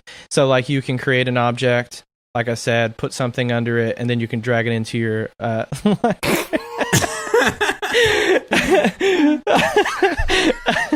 then you could drag that into your. Without laughing. For those of you listening to the audio yeah. podcast, Yes. Right. You're not going to know what the hell just happened. Right. Mr. Yeah. Meeseeks just walked across the scene. Yeah. Sorry. Across the screen. Yeah. So you can like clone and reuse that stuff, like Jason said. It can contain a lot of different objects. So you can like save that state and then Okay. reuse it again. Okay, that makes sense. All right, so the Prefabs are kind of like a VRTK is pre-comp. package. Somewhat, yeah. Rick, that's pretty good. Yeah. Yeah, Rick's been getting into So, all this Unity for stuff, someone- sure. For Yeah. a noob like myself who would like to try out Unity, Mhm. do you have a specific place that you would recommend people going for, absolute learnings? complete noob? Yeah. Yeah. Unity, just like their YouTube, if you go through some of the older stuff, there's some really good like walk you through how a game is kind of built. Because I think if you can understand like how to set up a project and how to manage your data and your art assets, I think you'd be in a better place years down the road than just trying to go through like how do I do ray casting or like anything like that. Right. If you pick out a one technique thing, then you won't get the full. You'll be missing out on so much more. You need that foundation. So Okay. I would. Oh, and also Quill 18 Creates is a great YouTube channel. Quill 18 is, yeah, I know it's a random name, but that guy is really, really good. So he Hey. goes more into the data side of things. Dave, Electric Oven is asking in the chat what Unreal Udemy course you mentioned. Yes, Which one is it's it? funny because I was actually looking that up right now. So keep going and I will find that. Yeah. So I would say that I did the YouTube tutorials for Unreal and Unity, and I feel like I'm getting more out of the Udemy course. Mm-hmm. Right now, I'm still loading it up to see purchase history. Let's see. Because and the other thing is Udemy has these sales sometimes that are, no pun intended, unreal. Mm-hmm. Because Yeah, they go. Yeah. ding.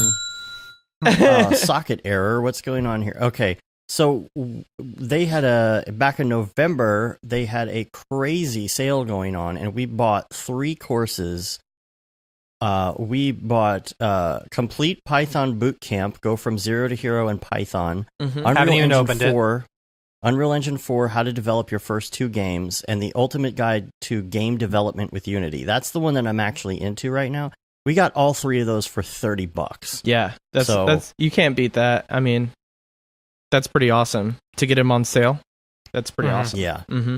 Yeah, so just keep, maybe get on the newsletter or something for Udemy. Yeah. And if you're not like super in a hurry to get to that stuff and just a sale comes around, Mhm. and I feel like I'm really getting more out of that than just YouTube videos. Yeah. So, Yeah, Udemy is pretty great. Sometimes it gets bloated and there are just some really bad courses on there, so you just kind of have to be careful and see like Right. what the reviews are and how people are kind of taking that, because a lot of people are just doing it for cash grabs. They'll set up a $10 Mhm. course and just try to get hundreds of people in there, and then they just leave it stagnant and they just dump Right. it. So it can't be a pump and dump for like courses. So you gotta be careful with Udemy. I wish there was a little more of a curator or like a moderator that Yeah, I could go was gonna through those say, subjects. I get that. Mm-hmm. And comb through all that. It's nice that it's just open and available to whoever, but I mean, there's been some legends make some great Udemy courses out there, but some of them are really bad. Mm-hmm. Yeah. So be careful. Let's hop over. We got 2 quick listener questions that I would like to do real quick. And then we're going to hop back into some of this other stuff, including some VR.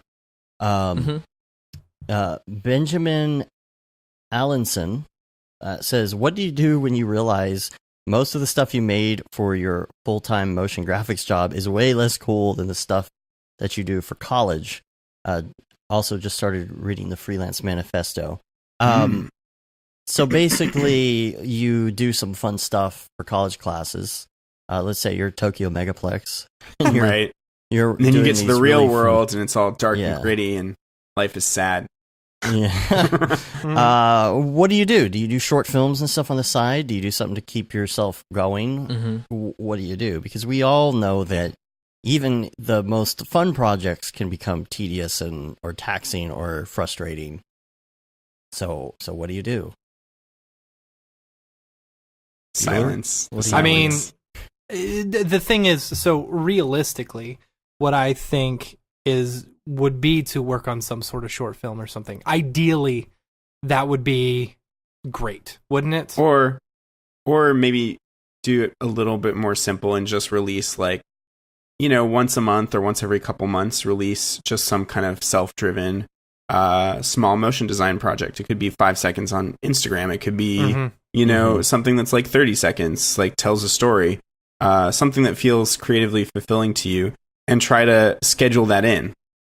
Like if you want to learn new software, you need to schedule that in addition to your client work. So ideally, you get to the point where you've got some clients, your schedule's mostly filled up, and then you choose the ones that make you a bit more money, or maybe you choose things because they're fun and because you're going to learn things, and you take a pay cut on those.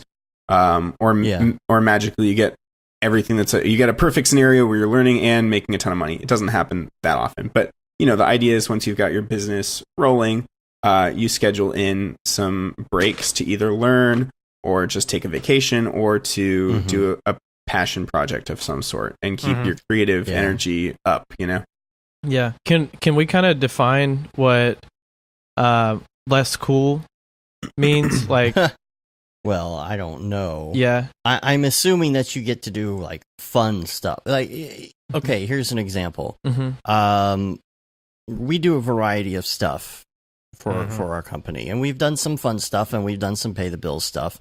But And a lot of pay the bill stuff. a lot of pay the bills stuff. You got to do that. But we just did, like we said earlier, our very first deal for a major motion picture. But I would like to maybe do more of that. And my whole thing is that I never get to do like super crazy VFX shots for anything because I don't have a reason to, and I don't really have I don't have like a reel that shows off that stuff because I haven't really made it. So I'm not going to get work in certain areas. Yes. So I'm going to do that. So that's what I'm trying to do that on Sundays now. That's going to be my thing. On Sundays, I'm going to sit there and the problem with me is I get bored real easily and I'll start a project and I get real excited about it. And then it will be too massive, first of all, for me to complete. So I'm trying to do this. This is a 10-second shot that I'm going to do. You're too ambitious. And then you come back to it and you're like, I forgot where these files were. I forgot what I'm doing. You got to get yourself back in that and force yourself to go back to it because you're going to get busy. You're going to get a new project that comes out of the blue. You're going to get a call. You're going to get swamped with emails. All the stuff and things going to happen. Yeah. So you could say like Sunday fun day. This is my church for today. I'm going to go sit in Cinema 4D and learn something, and push yourself when you do it too. That's what I'm trying to do right now. I've never done a shot like that before. Yeah. I feel like if you're doing a passion project with others, like if you're actually collaborating with someone, then you can keep each other honest and continue the momentum. Whereas if it's just you, maybe you'll like be overly ambitious or run out of steam, and there's no responsibility. I feel like that's why my coolest quote unquote projects are often just ones where I've got a really cool client that's a collaborator with me and is totally fine sacrificing or giving me half of the creative control or even more, but also supplies me with lots of good ideas, and there's momentum because there's a deadline that's real and there's actual money involved that they're paying me. So all of those things create a really good situation. But if you can try to replicate that client feeling situation by collaborating with someone else for a passion project, then I think you're more likely to actually finish it.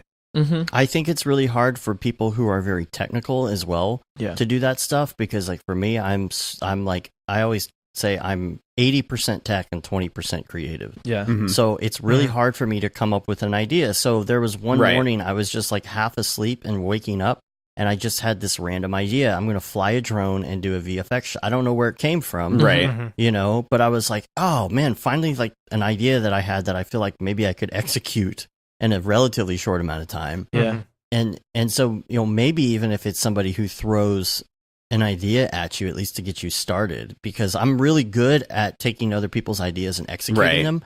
but Yeah. I have a really hard time coming up with them in the first place. Yeah. Yeah. Yeah. And when you get that, I sorry, David. Oh, I don't know. I was just gonna say I feel the same way. A lot of the time, Yeah. it's much easier when a client or somebody comes to you with some grandiose vision, and then you're the guy that just makes that happen. You're like, yeah, let's get into this and and flesh out all the details and make this crazy world that you've got. But I think that maybe we're just not used to doing those exercises that get us into that creative brain. I mean, it's really a storytelling brain that you would want. And we're technicians and artists, but we're visual artists. And that doesn't equal storyteller. So we have to like go outside of that and actually, get into some drugs. storytelling, do drugs, get into some story. Like you guys heard about my weird experience with Chelsea's workshop where there were these kind of, places you would put yourself in, like almost meditative or weird experiments with other, with other people going down the line, thinking up places and scenarios why people, can't have some object. Like the interesting story, is like why characters can't have something, and so thinking up going through those kind of processes to get to an interesting story and idea, like we're just not used to that. That's out of our comfort zone a lot of the time. But so when people come to us with a cool story, we're like, oh hell yeah, but we should strive to be able to create those kind of ideas ourselves and actually develop that skill set, because we're very comfortable developing technical skill sets or even artistic skill sets when they apply to our visual medium, but we don't think to go above and beyond with learning to become better storytellers. Yeah. The other thing sorry, go ahead. Oh, I was just going to add, I got some really awesome advice from a friend. So I mentioned last time when I was on that I worked with Gary Miller, and there was another writer who worked with us very closely. His name was Colin Garcia. And it wasn't about pursuing art, but it was very much of, I approached him and said, well, how do you create a good story? Like, how do you create these like awesome scripts that you write, that you're selling, or that you actually go out and shoot? As a writer, I'm not proficient at that at all. I don't even the thought of starting that is like, where do you even start? So, I went up to him and I just asked him that simple question, and he was just like, well, I think you just got to be receptive to it, like a story or an idea or something that you honestly love. And like just going to a coffee shop and overhearing people, or just being open and aware, and being conscious, like in your own state, like every day, because inspiration can kind of strike from anywhere. So, I look at Ash Thorpe and what they're doing, with like the Akira stuff, and Akira, I think for a lot of people was an introduction to Eastern culture or Eastern animation. So like that, having that inspiration and having that, that kind of root there with Akira is like something that you should pursue, like if that's really inspiring to you, because I think you're always going to gain, maybe not money, or a monetary value, but you're going to gain a lot more through that project, whether it's networking or just getting views on it or someone seeing your work. So I think it's just so important for anyone to pursue that one thing that like gets them inspired. You really should track it down. And real quick, to loop back to what you first asked, like what's a cool project? What does that even mean? I think, the person asking the question was saying that in college they feel like they made cool projects, right? And that's because, again, it's self-directed. You're doing your own experimentation. That feels cool. You're diving into what interests you, like finding a style. That's cool. And then also, there's a deadline. You have to create something by the end of your college, so that's the environment that breeds, or allows you to develop yourself, allows you to dive into what skills interest you, do your own self-directed research. That's what I think we all love doing. And then having some kind of collaborator that's egging you on, whether that's just some looming deadline of I've got to finish this film by the end of these 4 years, and it's this ambitious project, but I've got the time and space to do it. Yeah. Like that's the kind of environment we're looking to recreate as freelancers, or, in the real world, and scheduling that in between the projects that are making us the money, Yeah. Yeah. And I think the thing about being in college and working on stuff like that too, is you could come up with like, what's the coolest thing I want to do right now?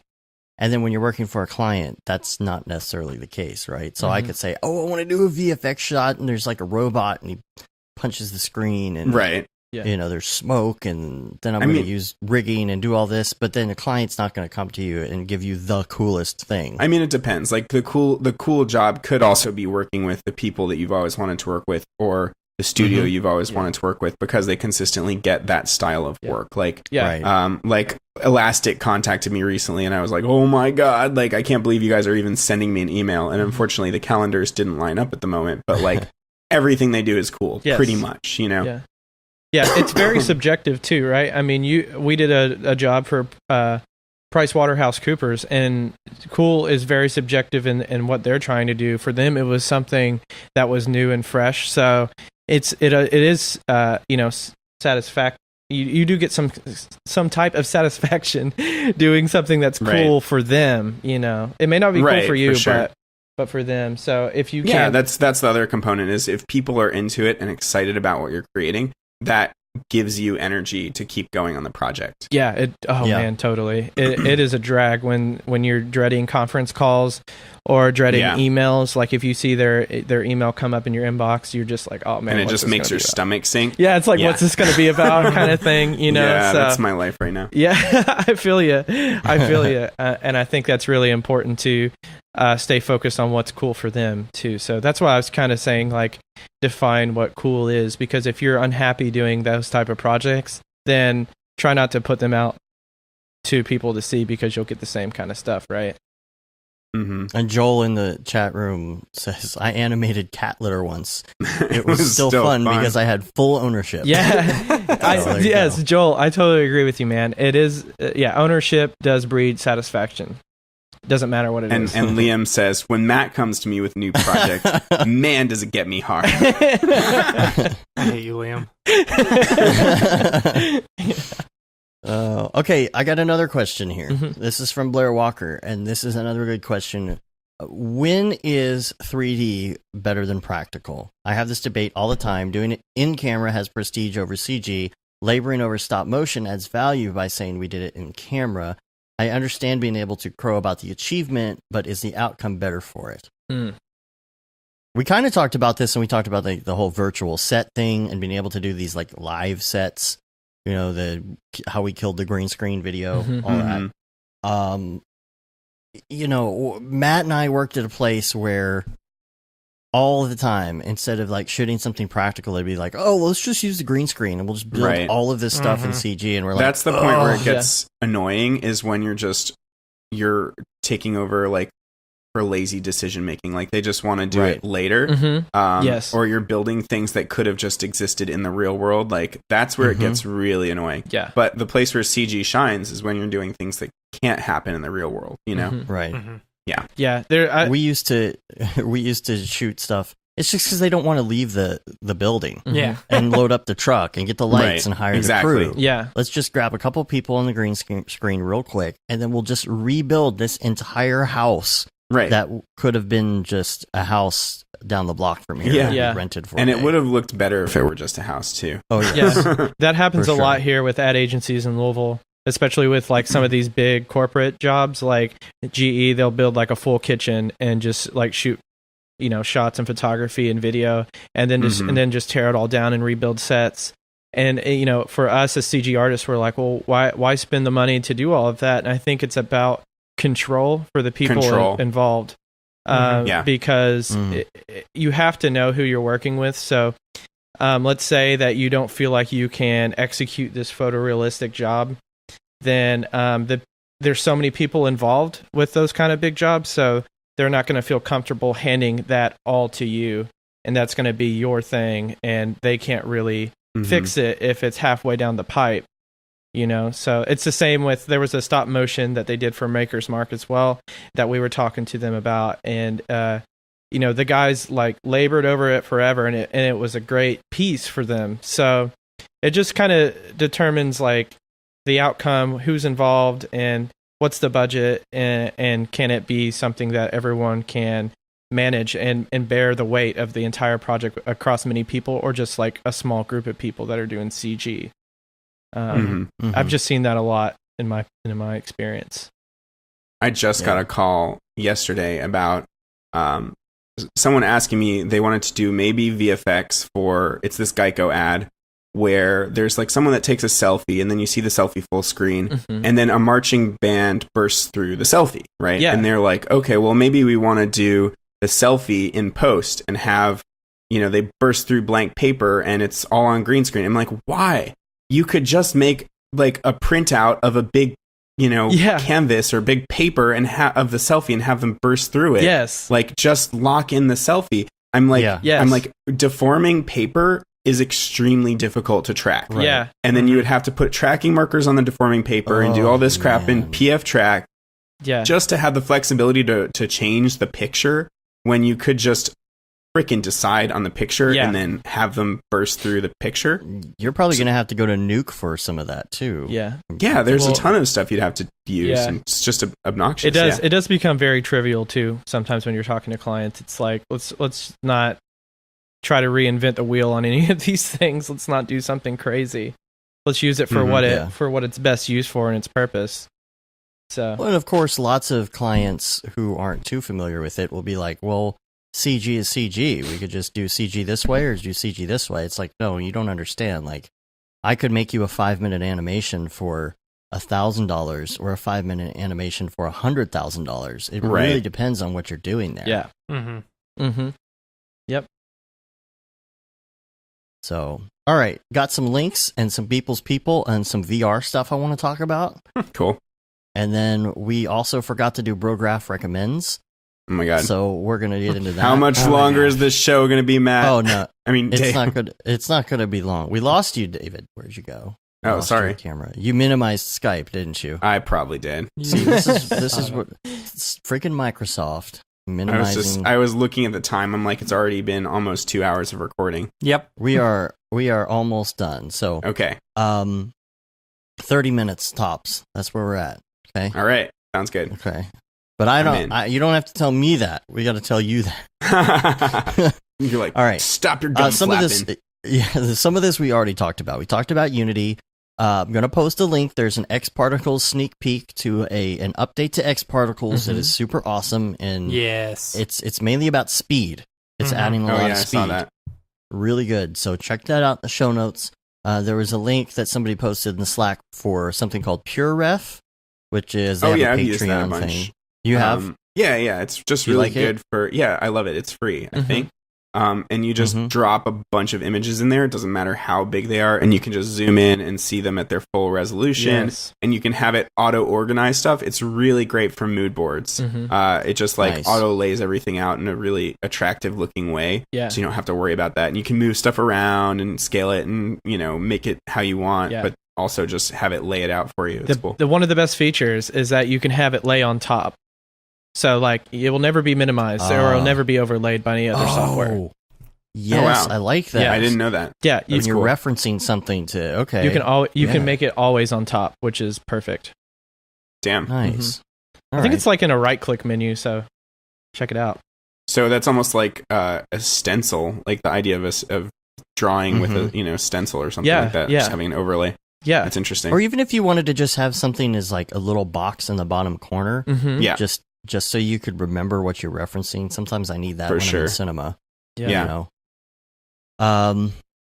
Let's see. There's a great little video called "Shooting High-End Spots with Virtual Production." Check that out. Yes.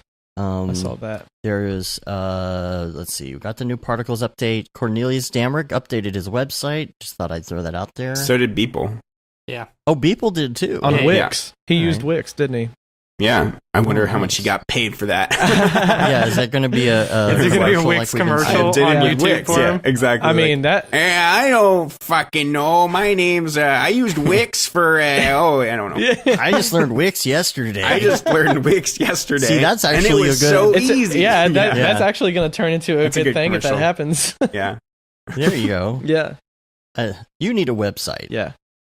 For your dailies. Yeah. So funny. Man, I want to start making those passive income through just like sponsor, just blast out there. Oh yeah, I use Squarespace and yeah, give me the money. Give me money. I use Squarespace, give me money.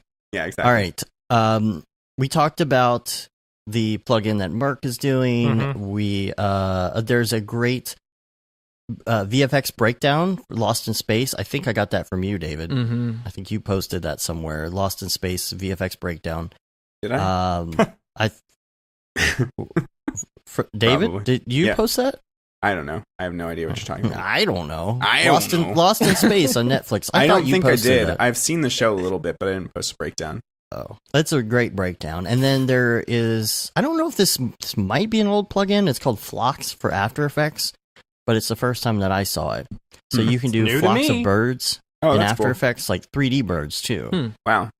So there'll be a post for that. So, guess what time it is? Peoples, people, where'd you get that Grebo? Peoples, people, what's up with that guy? Let's go to Beebles People. And the song. Peoples, people. Where'd you Brand- meet Steve Teeple? Where'd you meet Steve Teeple? Brandon, do you know the Beeples People song? No, I don't think so. But I did Oh my have God, Jeepers dude. Creepers stuck in my head the other day, which is so It's weird. basically the same song. It goes, Beeples, people, where'd you get those greebles? Beeples, people, what's up with that guy? And Dave does it. It's got this like super old timey sound, Like a he's, ragtime kind of coming thing? out his nose. Exactly, yeah, Yeah. like a ragtime. Yeah. Yeah, So da-da-da-da. when you listen to the show back, it'll be in there. Yeah. Oh. All right. I had one last week we didn't do because I was puking. Oh my god. Brandon I'm gonna hasn't go- done this before. Brandon, do you know the No, last week. He did it last week. I did. He did last I week. did, Oh, okay, yeah. good. Yeah, Okay, but it I was- missed it was that. way quick, I haven't though. listened to the whole show yet. I've not listened to the last 30 minutes or so. Yeah. I so rushed through it because I Yeah, was he like, did. okay, we're getting out of here. Okay, so cool. let me bring it up here. Bring up your Beeple viewer of choice and go to April 15th, year of our Lord 2018. And this one is called Kid A. Now, first of all, there is a Radiohead reference there, right? I think so. Yeah. Kid A. What day is this Kid A. again? April 15th, year of our Lord 2018. I'm going to look up Kid A for the album cover. I don't know if there's any. No, not really. Mm-mm. I don't know if it's a reference to. Oh, this Radiohead or not. this creepy one, the Amazon guy with the speakers coming out of his neck and eyeballs. Yeah. So, he's been on the whole kick of the corporations having Mhm. everything labeled Okay, on them. well, if you look at the Benz, the It the does album look like The the Benz, Benz. it looks like the Benz. So Mhm. he probably called it Kid A because it looked like the Benz, but he's got the Amazon logo at the top. Boom, Okay. called it. Figured it out. People, you Maybe can he go was ahead and listening hit to me up and Radiohead. say, "Yep, he totally got that." Yep, you were right. So transparent. Duh. So this Come on, is add like a little bit jacked of depth to it, dude. in- Right. This is like jacked into the person's eyeballs and stuff. It's like you don't even need a helmet anymore. Mm-hmm. So You don't I'm even need trying to figure out eyeballs the- anymore. Yeah, I know. True. I'm trying to figure out the story on it though, because it was VR helmets before up until now, and now is this a new thing? Is this beyond the VR helmet now that we're just hooking right into people's brains? Yeah, but why are we sponsored by Amazon? But yeah, why is it an Amazon thing? Right. Maybe because Amazon buys Facebook in the future. I don't think so. No, because they're both in the future renders he did though. Yeah. They're their own So, Amazon's going to come out with their own VR helmet. My question is, why is everybody always bald in the future? thing. Because Is it because because- 3D it's scans of because hair are hard. It's easier to Yeah. use. Exactly. Yeah. No, that is That's the why real everybody reason. wears helmets in But most CG. If you look at Fringe, like everybody in the future is all bald. I think it's because like hair is on its way out. It's like a vestigial organ. We don't have any real use for it anymore. Mm. So in the Keeps us future, warm. we're all going to be shiny bald heads. Well, with Yeah. global You think warming, we're I gonna guess lose our global eyebrows? warming would cause you to be very hot, so you shave your head in order to Yeah. stay cool. Just If we needed, if we radiation. still needed hair for keeping us warm, we would have it all over our bodies like monkeys, but we don't. What makes So you it's on think its way I out. don't? Now, That's awesome. what about maybe it's that just the same condition that what's his name had in Napoleon Dynamite, where I just got so hot. Oh yeah, Shaved Pedro. off his hair. I think that you nailed it, Dave. That's exactly what he was thinking. This is Yeah. Pedro in the year 2045. Should rename it Pedro 2045. Pedro. So we'll have to think of alternate names for all of these now. So Yeah. Okay, so the next one is May 1st. It's called Year of the Dog. Oh, I love this one, I think. Let's see. And, Oh, no. So Yeah. do we have to Where come is up with that? alternate names for all of them now? Because my No. alternate name for this would be called Dinner. Oh, Am I love right? this. Because it's yeah. All right. I like this because there was this like obligatory like cat in the street in the Mhm. Japanese alleyway thing that like a bunch of people did, and so It's very people cool, was though. like, screw you guys, I'm doing a dog. Yeah, it's very. Have you seen Yeah. Coolest stuff? He does like this. He has a game actually that's coming out. Yeah, for yeah, real. I've seen it. Yes. That's what kind of inspired Jalen Zhang's Yeah. Pause Fest titles. Yeah. Yeah, he's great. What's the game called again? I can't remember. Is that game out yet? Because it looks really awesome. I know. Yeah, I don't know. He's interesting. Cool it is. I've never been able to keep up with what he's doing, but he just releases these amazing images on Twitter. It's like HK Dev Blog or something. yeah, like yeah, that. I think HK that's what it's Dev called. Blog. Yep, I pulled that out of my Man. ass. you did. Yeah, but I've literally visited this so many times just to see where they're at with it, and I don't know. They're crazy though. They're great. I think it's funny now we've just stopped talking about how some of these things were made unless there's something real specific and we just want to get to the story. Yeah. I mean, It's pretty. I think this one's beautiful. I love Yeah. I wonder if he's just got kind of his own stock repository of signs at this point, because I feel like it takes quite a bit of effort to design those Yeah. signs. Or Seriously. maybe there have been some people that have been releasing packs of animated signs and glowy signs on the Octane Facebook group, and I try to download those when I see them. Like Aaron, Aaron Coverett,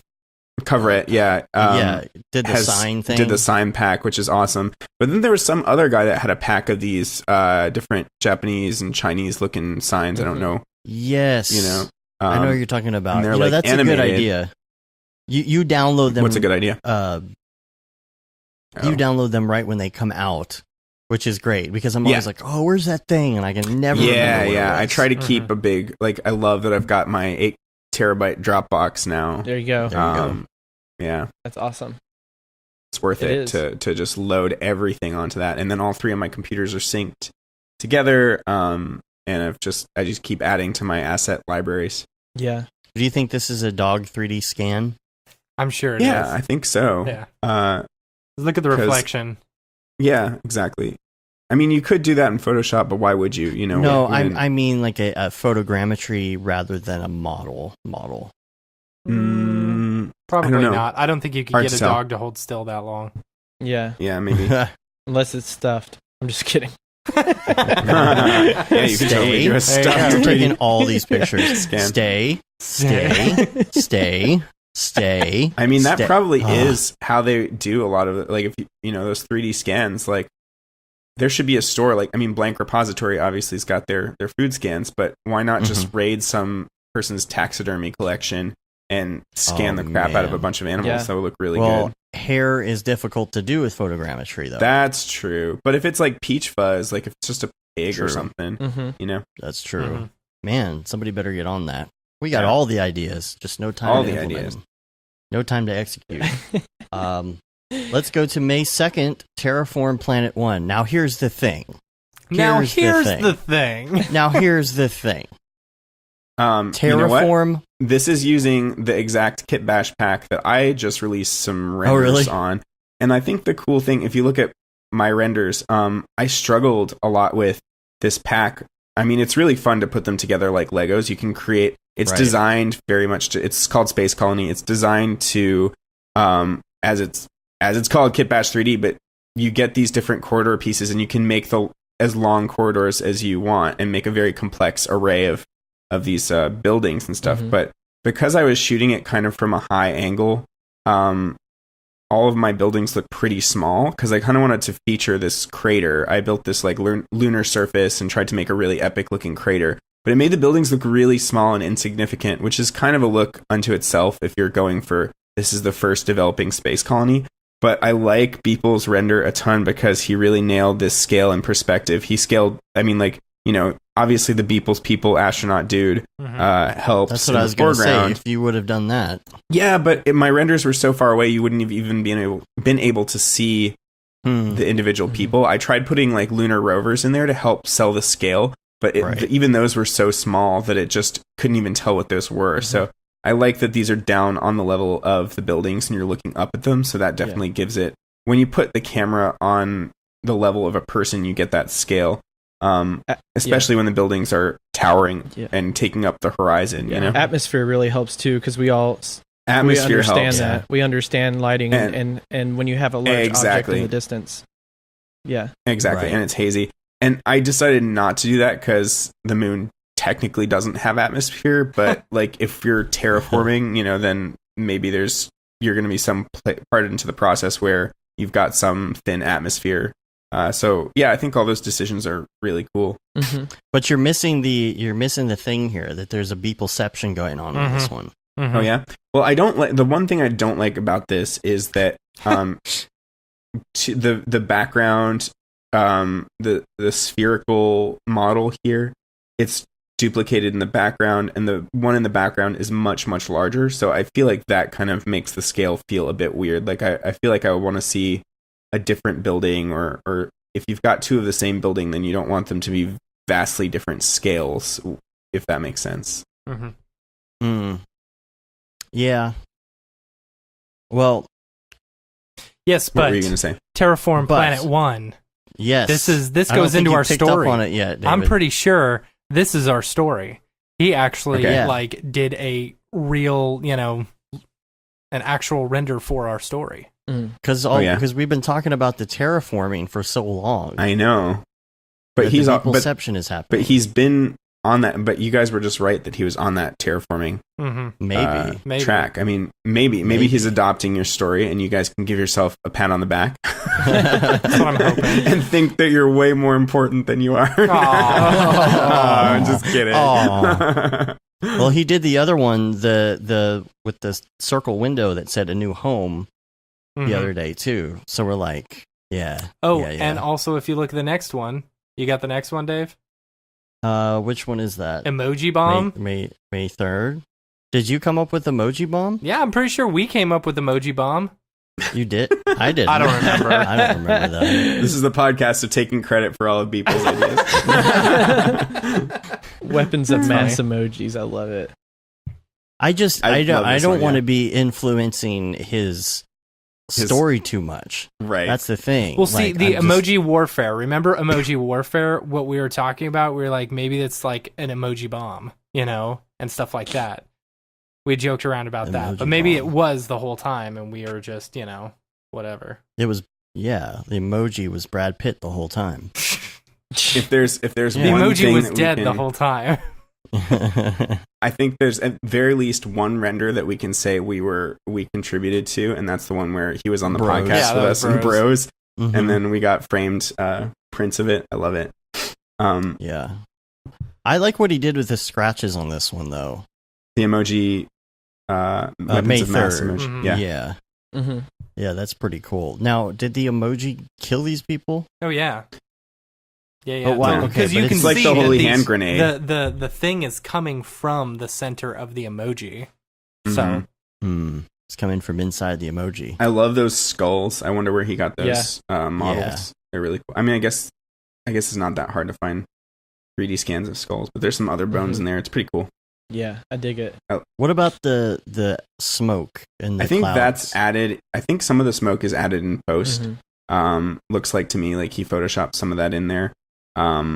But same thing with maybe the clouds. I feel like it's just a background. I don't know if he brought that in as a separate plane, and did the whole luminance texture thing. This looks pretty photoshopped to me, though I'm sure that he used like a basic volume object to get that depth haze, like a base level of that depth haze, and then added some additional elements on top. Do you think that's bump or displacement? I think it's bump. Yeah. Yeah. I'm not. If you look around the circle of the emoji, It's still. It doesn't if it were perfectly displacement, Yeah. you'd see it kind of breaking up the edge a little bit. true. You know, Mhm. Yeah. Man, there's been some really good ones. Like we're playing there catch have. up on this. I mean, I really NAB. the ones that are the most stunning to me lately have been the ones that are animated. So if you Yeah. take a look at April 27th, Google Yeah, I know which one you're 2031. talking about. Yeah. Yeah.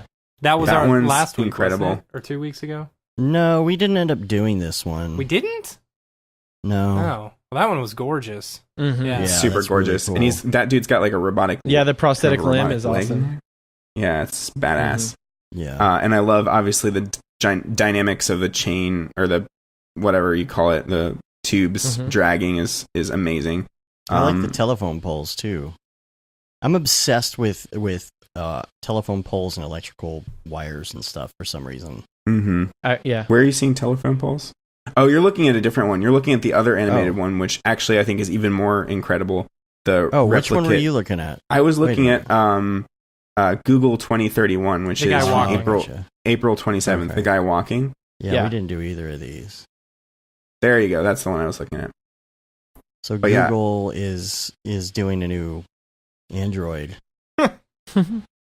So this is what that what's that robotics company that releases those videos all the time? Boston Dynamics. Yeah, Boston Boston Dynamics. Dynamics. Yeah. They got bought out by Google in the future, and this is their Oh. new one. Wow. Yeah, I mean, Replicate Stray is obviously a complete take on Boston Dynamics. And Yeah. I love this because it's not just Mixamo. Like, the other one is definitely Mixamo with the Right. walk cycle. Mhm. But this, he had to put the detail into the animation of Right. making that creepy robot dog walk. And all of this is definitely, yeah, at this point, it's obviously all 3D because camera's moving and all that. But yeah, the telephone wires, that might be Aaron Coverett's utility pole, actually. I was that thinking asset. about that. Yeah. that 'Cause might that's be such a nice asset. Yeah, and then like the little blinking lights on the head of these guys and the way they walk is so cool. I want to I do stuff wonder- like this. I wonder what he used as the model, because did you ever see that animated GIF of different animals and how they walk? Yes. It's really cool. Yes. Mhm. It's Mm-mm. really cool. I'll have to find a link to that. I've we got may it. have talked about it I've got it. I'll send it to you in the dingus. because like different animals walk and prance and run differently with different timings as far Mhm. as when their paws hit. So I wonder what the reference was on this. So cool. I Yeah. wonder if this is at all to do with the content of his short film that he's been developing. Oh, I Hmm. didn't know he was doing that. No, I mean it's been in the pipe forever. Remember, like he just still hasn't finished it. Oh, okay. I thought you were talking about something new.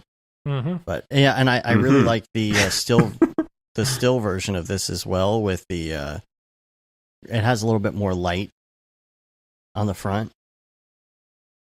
Oh, you were saying you like the still. Sorry, you potatoed for a second, so we were Oh, both. sorry. We were just The- going. Mhm. Oh, Replicate Stray Mhm. has Yeah, a little yeah. more front light on it, so you can see some of the details that went into this. That's interesting. I actually much prefer the look in the animated version. Mm-hmm. Okay, so we are going on a huge tangent with this. So Yeah, Right, let's stop. go ahead get and outta finish the show. Okay, so two quick things for VR Corner that we found. I found these yesterday. Matt, you mentioned it to me today. I was like, Yes. yeah, we definitely need to talk about this. Is number one.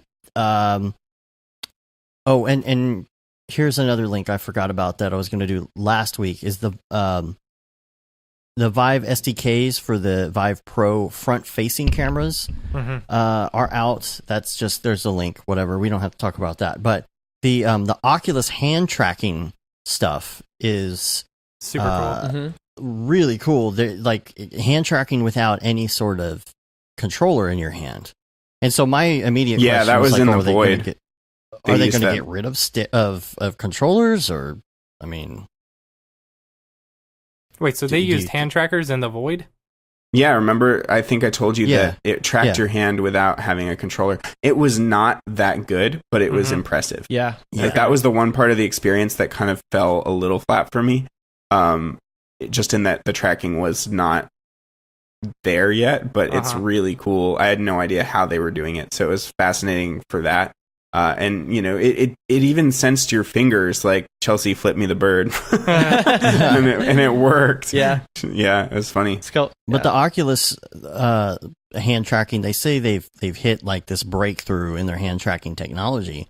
Cool. And they show it, and it's really good. But my question is that going to get rid of the controllers altogether? Are they going to get rid of the controller? I don't know if they would. I hope not, because I really enjoy the controllers. Mm-hmm. Because Matt was like, how do you shoot? And we're both like, yeah, you just go pew pew pew, Yeah, but I mean, maybe that's where the gun props come in and stuff like that. I don't know. Yeah, but then you have to buy a new prop every single time you want to play a different game. Yeah, I don't know. Maybe there's just a single utility gun that feels good enough and can Robo Recall. Whenever you're reloading or something, you just throw the gun away and grab a new one from your side. Right. Throw a gun. It would kind of you would kind of lose that functionality. I mean, like the way that that crappy VR experience that I did, zero latency. God, I hated that. They just had it where you hit a button on the side of your gun and it would switch the model, but that feels crappy. It doesn't feel cool. Yeah, I think it's cool for immersive tech, but not having haptic feedback is kind of a bummer because you don't want to have controllers holding. You don't want to do that all the time. But without haptics of being able to touch and feel, I don't know, it kind of feels a little weird. I guess your brain kind of, doesn't really know how to process that a little bit if it's really good. Do you think we'll ever go to a haptic glove of some sort that actually can control how far your fingers can move? That'd be rad. There was a course or a talk or whatever at SIGGRAPH about haptics and being able to do touch sensitivity, and it was like a fingerless kind of glove setup, and then like over top of the fingers you had these like pressure sensitive kind of like mounts that were there, and they were talking about how to simulate different types of elasticity. So like if you were going to touch like a gooey object, like how would that actually work with a pressure sensitive mount on the tip of your finger? It was really cool, but I think we're a long ways from a consumer product. I mean, it has to be like super good, right? And affordable. It almost seems like if they could do like some sort of a fabric that responds to electric pulse a certain way and like tightens or loosens based on how much current is flowing through it. It was that would be really helpful. Yeah, it was really impressive. I mean, they had these like charts that talked about like, once you would cross a certain threshold, how hard it would push back to mimic a certain material. It was weird, but it was really cool. The chat room is saying Nintendo Power Glove. Yep. Yeah, bring it back. Billy said white with sequins on it. Yeah. But the other big news is that Oculus revealed their 140-degree VR headset prototype with very focal display, a variable focal that changes based on where you're looking with your eyes. I think that's amazing. Wow. Yeah. You look at something close and it focuses on that. That's incredible. Yeah, that was my biggest beef with 3D movies. I hate watching 3D movies specifically because they want you to focus on one specific thing. As an artist or a creative person, we want to be able to look wherever we want. To see the whole frame. Right. So, but the 140 degrees of field of view, and then put in like a double resolution screen in there. The next version of the Rift is going to be spectacular. Yeah. And you only need four 1180 Ti's to run it. So there was some new tech that dropped today too. I wanted to add. I was going to send it to you, but I forgot. Oh yeah. Yeah. Google Seurat just went open source today. So that's what they were using for the Star Wars Rogue One experience, and it's basically being able to do high fidelity rendering on mobile VR. So if you take a look at some of you can Google Seurat and you'll be led to that video for Star Wars, and it's all running on a phone, so it looks incredible. But it's basically about how you perceive stuff in VR and how it displays and renders it to you. And it goes pretty in depth on the open source page, so definitely check that out.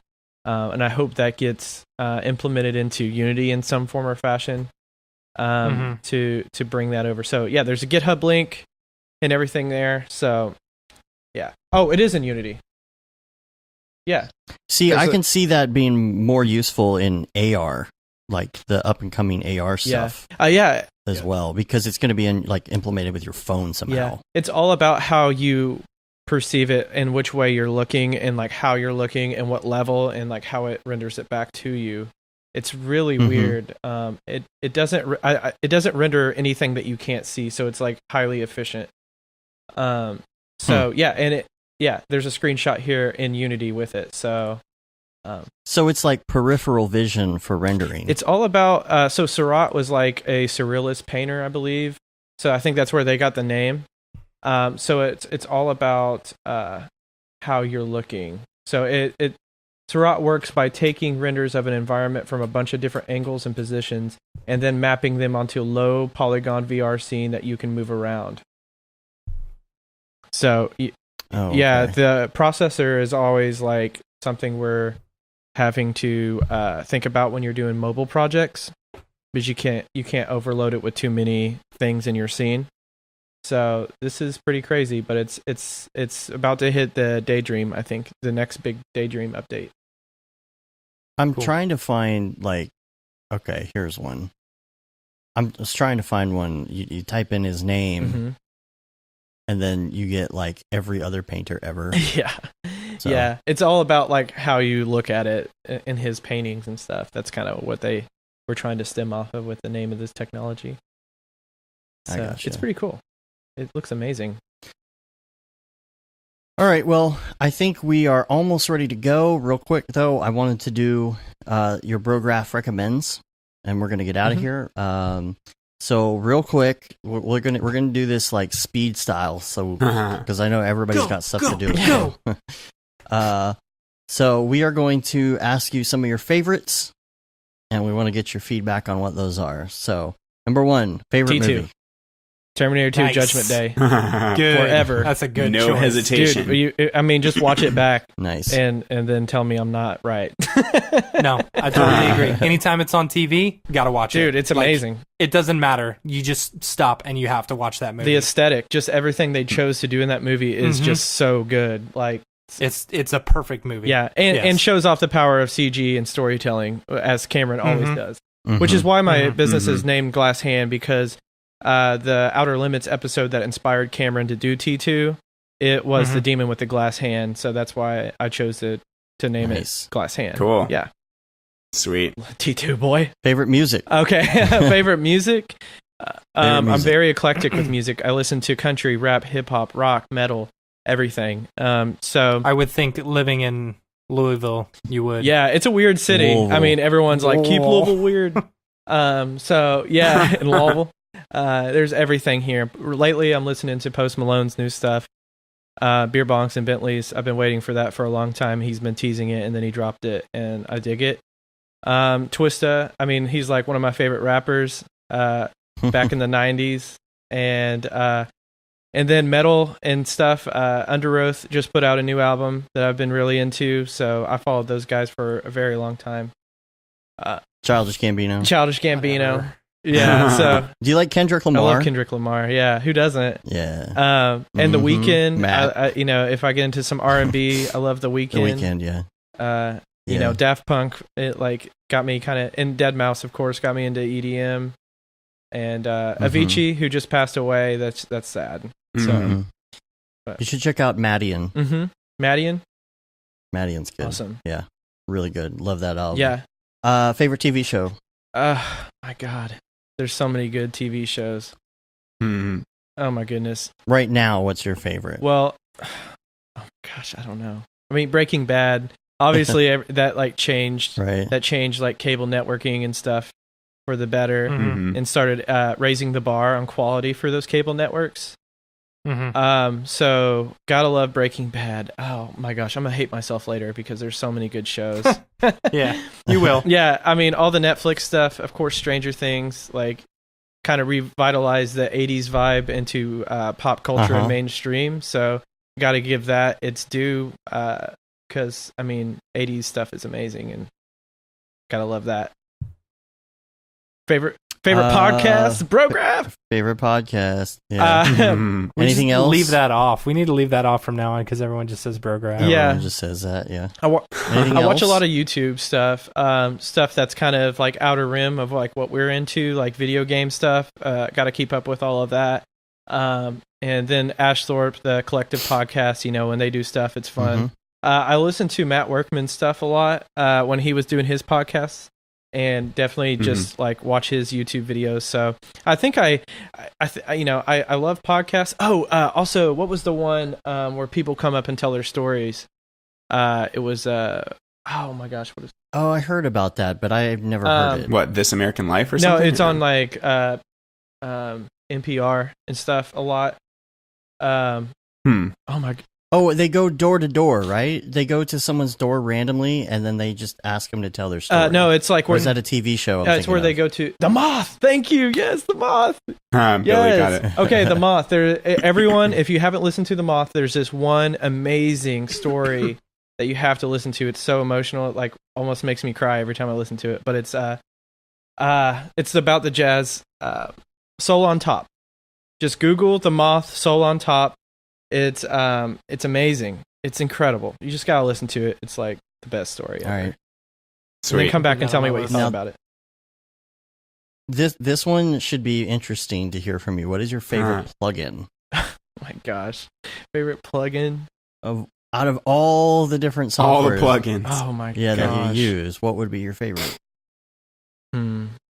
Because for most people, when they're on the show, it's about compositing or 3D. Yeah. But my God, all of them. I love that there's so many people making tools, and you can kind of pick like which one you need for your projects because they're affordable now. They're not as expensive as they used to be. I mean, I remember like when renderers were like thousands of dollars, like just to get V-Ray, to do stuff, and it's way more affordable now. So I guess when it comes to plugins, since I'm so interested in like physics and stuff and material and lights and how that all just kind of is wrapped up, any kind of render engine doesn't matter. Cool. Pick your poison, my guy. Just any render engine. What's your flavor? What's your flavor? Headphones. Favorite headphones. Okay, well I need a recommend for this because I'm wearing the Pro Select Comfort 35s. Remember what I was talking about before the show? I have these like green earbuds that I got at like a gas station or something. I got these guys recently. Are those any good? Yeah, I like them. I actually really like them. They're pretty seamless. Yeah, they charge this little egg thing charges them and keeps a charge as well. And then they just automatically like turn on when you put them in your ear. You just pair them with whatever, and then you double tap. The Apple AirPods, and you double tap the thing to stop and start, and you can set it to double tap the other ear to access Siri. The only thing I don't like is that there are no volume buttons. You got to use your phone or tell Siri to turn the volume up and down. So that's annoying. But usually I just want to start and stop anyway. How's the low end? How's the low end? Like the bass, is it thumping? I'm not an audiophile, but I'm pretty sure they're higher quality than the ones you're wearing. Oh my gosh, the ones I'm wearing are like these cheap little Sony things. I don't even know where I got them. Oh, gotcha. I thought you were wearing the default Apple ones. No, Matt's wearing the Apple that's ones. me. I just mean the ear. They're way better than the earpods for sure. Yeah. Adam just said headphones or headsets. That's a good divider there. What would you? Yeah, I'm all about the headphone. Well, the thing is, like the Bose Select Comfort 35s have a microphone on them, so they double as a headset. Yeah. Nice. And so do you go the gaming route and like try to look into what they're making in gaming with like headphone and like the headset? Nah. I'm not really like into that gaming scene so much. Yeah. Yeah. So, but the Logitech our running gag, I don't know.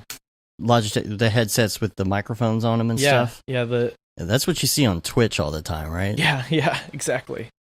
Yeah, so it's hard to choose, I guess. I wish I had a recommend for you, but I'm still in the market, so I am.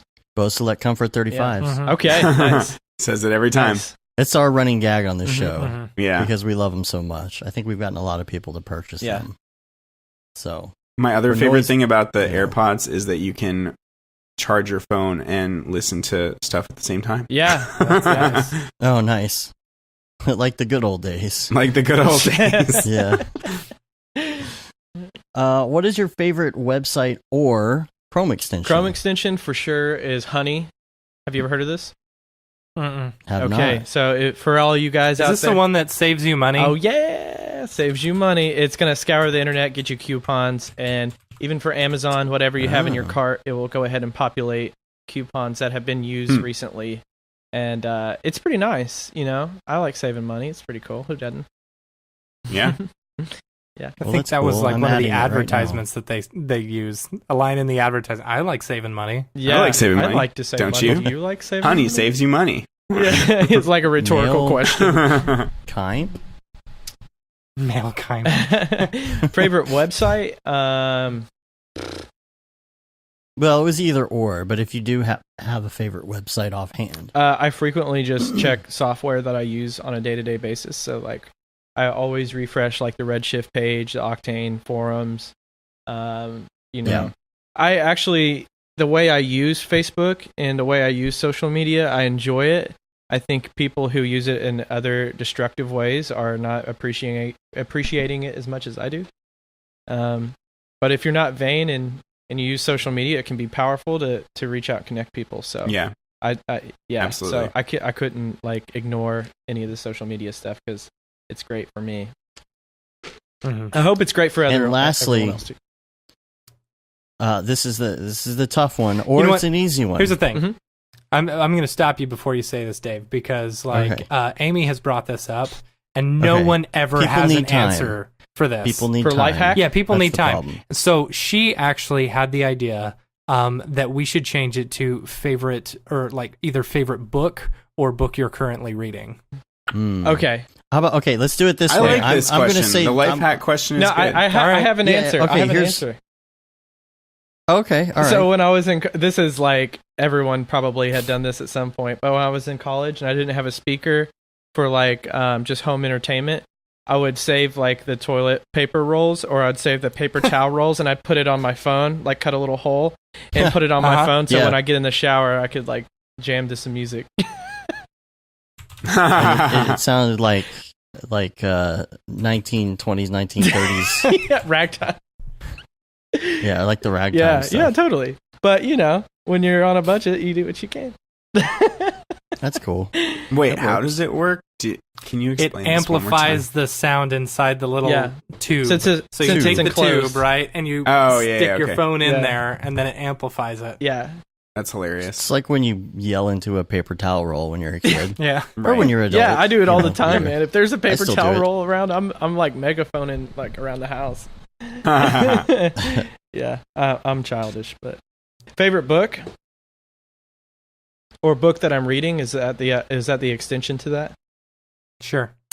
Yeah. I'm going back and reading Doom Patrol, like what's his face? Why can't I think of names when I want to say them out loud? It's Grant hard. Morrison? Yes. You guys familiar with like his work? Mm-mm.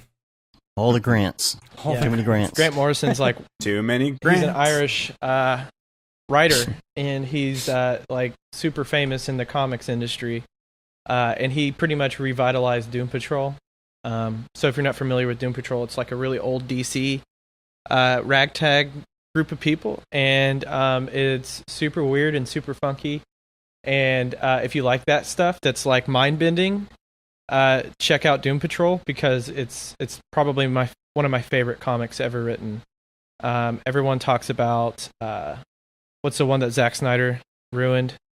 The oh my gosh, 300 or something? no, not 300. That was a comic as well, but Is that when him and Jesse Spano had the caffeine pills? the comedian and like all the guys. Help me out, chat. Why am I blanking? The comedian. Watchmen. and Thank all- you, Watchmen. Billy. My buddy. Oh, Watchmen. Yes, yeah. Watchmen. Yes. Okay. Graphic novels. That's what Grant Morrison is probably most famous for, is for his work with Watchmen. Watchmen. Yeah. Uh, See, my brother would know that. I know nothing of Yeah. graphic novels. yeah, and it was free comic, free in half price comics on Saturday. Mhm. So if you missed out, I'm sorry. Wouldn't want to be you, but I went and splurged. And Chad Ashley said the same thing. He was like, "Yo, I got some comics too." So, but comics are, I mean, for a creative medium, it is consistently the best. What I've found, the best storytelling medium out there, because they always do the weirdest shit, and it's like great, you know, like so. Take my word for it. Pick up Doom Patrol. It's incredible. It's incredible. Yeah, I took my daughter to Free Comic Book Day Saturday. That was fun. Yeah, it's so much fun. They always do it up. They always have like people dressed as Halo characters and anime. And I love going into comic stores because no one gives a shit about like who you are, where you come from, or what you know. And no one's like out to be like, oh, you don't read this or blah blah blah. They always like recommend some amazing stuff to you. So I love going to comic stores. They're opposite of Comic Book Guy. I was gonna say it's like different than going to a record store. Yes, exactly. In a record store, everyone made you feel awful because you didn't know that the freaking who was it? What's the band? Never mind. Yeah, I know what you mean. No. I know what you mean. There's a you want a Radiohead album? Eyes. Exactly. You know, it's that kind of stuff that I hate. No. Giving you crap because you didn't know that the magnetic fields did not make their stuff on vinyl yet. Sorry, dude at Good Records, Lower Greenville. Yeah, exactly. So that's why I just love comic stores. It's so much fun. Enjoy your Pabst Blue Ribbon. Exactly. All right, let's get out of here. I gotta go to the bathroom. David is like, oh my god, I have to go. No, I'm fine. I just the client demands are well. are hopefully, this was a good break for you. It was. I really it's liked talking to you guys. Brandon, it was awesome. Like, thank you so much for being on the show. Yeah. It's you know, love you guys. Hell this yeah. is the Fantastic Four or something like that. Yeah. See, Brandon, wouldn't you say that I'm probably in a way better mood? Oh my gosh, week? yeah, definitely. I didn't say a word. I wouldn't say mood, but state of health for sure. Yeah. State, like I didn't ask any questions, as I was just like, I'll be right back. I'm just glad you didn't have to go to the emergency room and stuff. That would have sucked. I came pretty close to asking someone to take me. I'll tell you that. Damn, dude, that's terrible. We are going to get out of here. You can rate us on iTunes or leave a review. You can also subscribe on your podcatcher of choice. It helps get our ratings up. And subscribe to our newsletter as well. Go to our website and check out all the good stuff and things on there. The plugins, the Slack channel, the live stuff, the swag, including the t-shirts. You can get the classic Brograph shirt, the no Brograph, no Mograph tee. So classic. Old. You can get the limited edition Gate and D. Simone shirt, which is very limited. We're going to stop selling that at some point. The Paul Babb Feel the Babb 2020 shirt, all of the profits from that go to Doctors Without Borders. This is the stuff I'm saying gets stuck in my head, Dave. Right. It's the viral stuff. I'm like, you can get the t-shirt with no Brograph, no Mograph tee. I'm like, what does that even mean?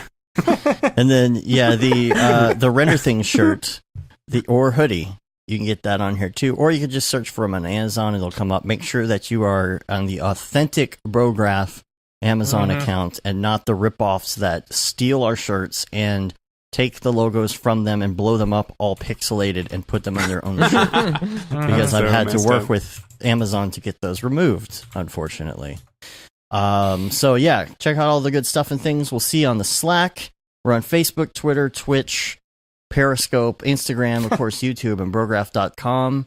And until next week, I'm Dave. I'm Matt. I'm David. I'm Brandon. Yeah. Have a good one. Later, bros.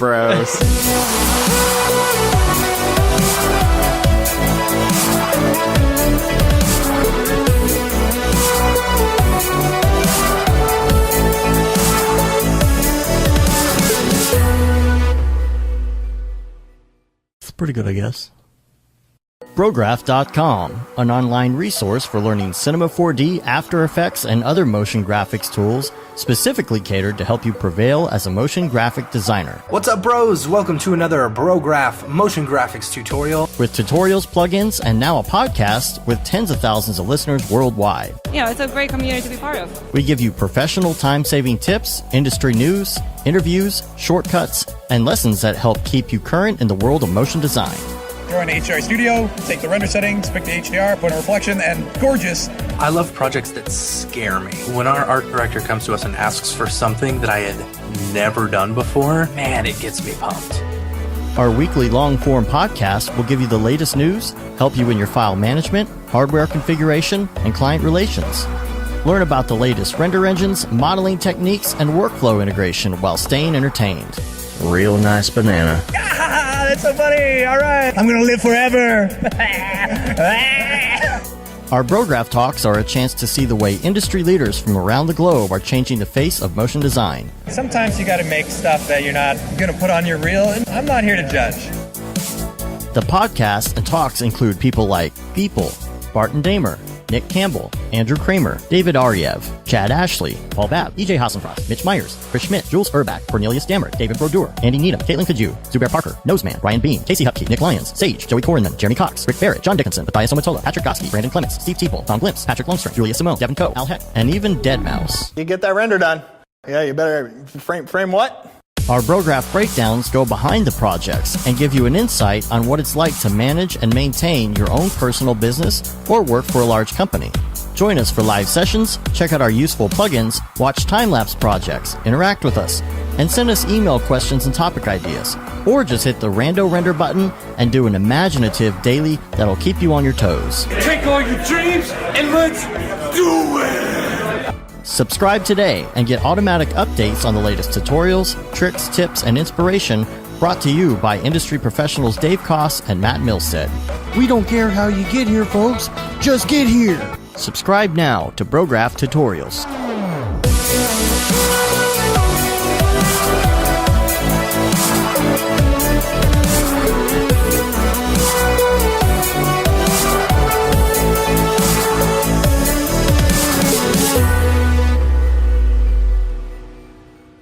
It's pretty good, I guess.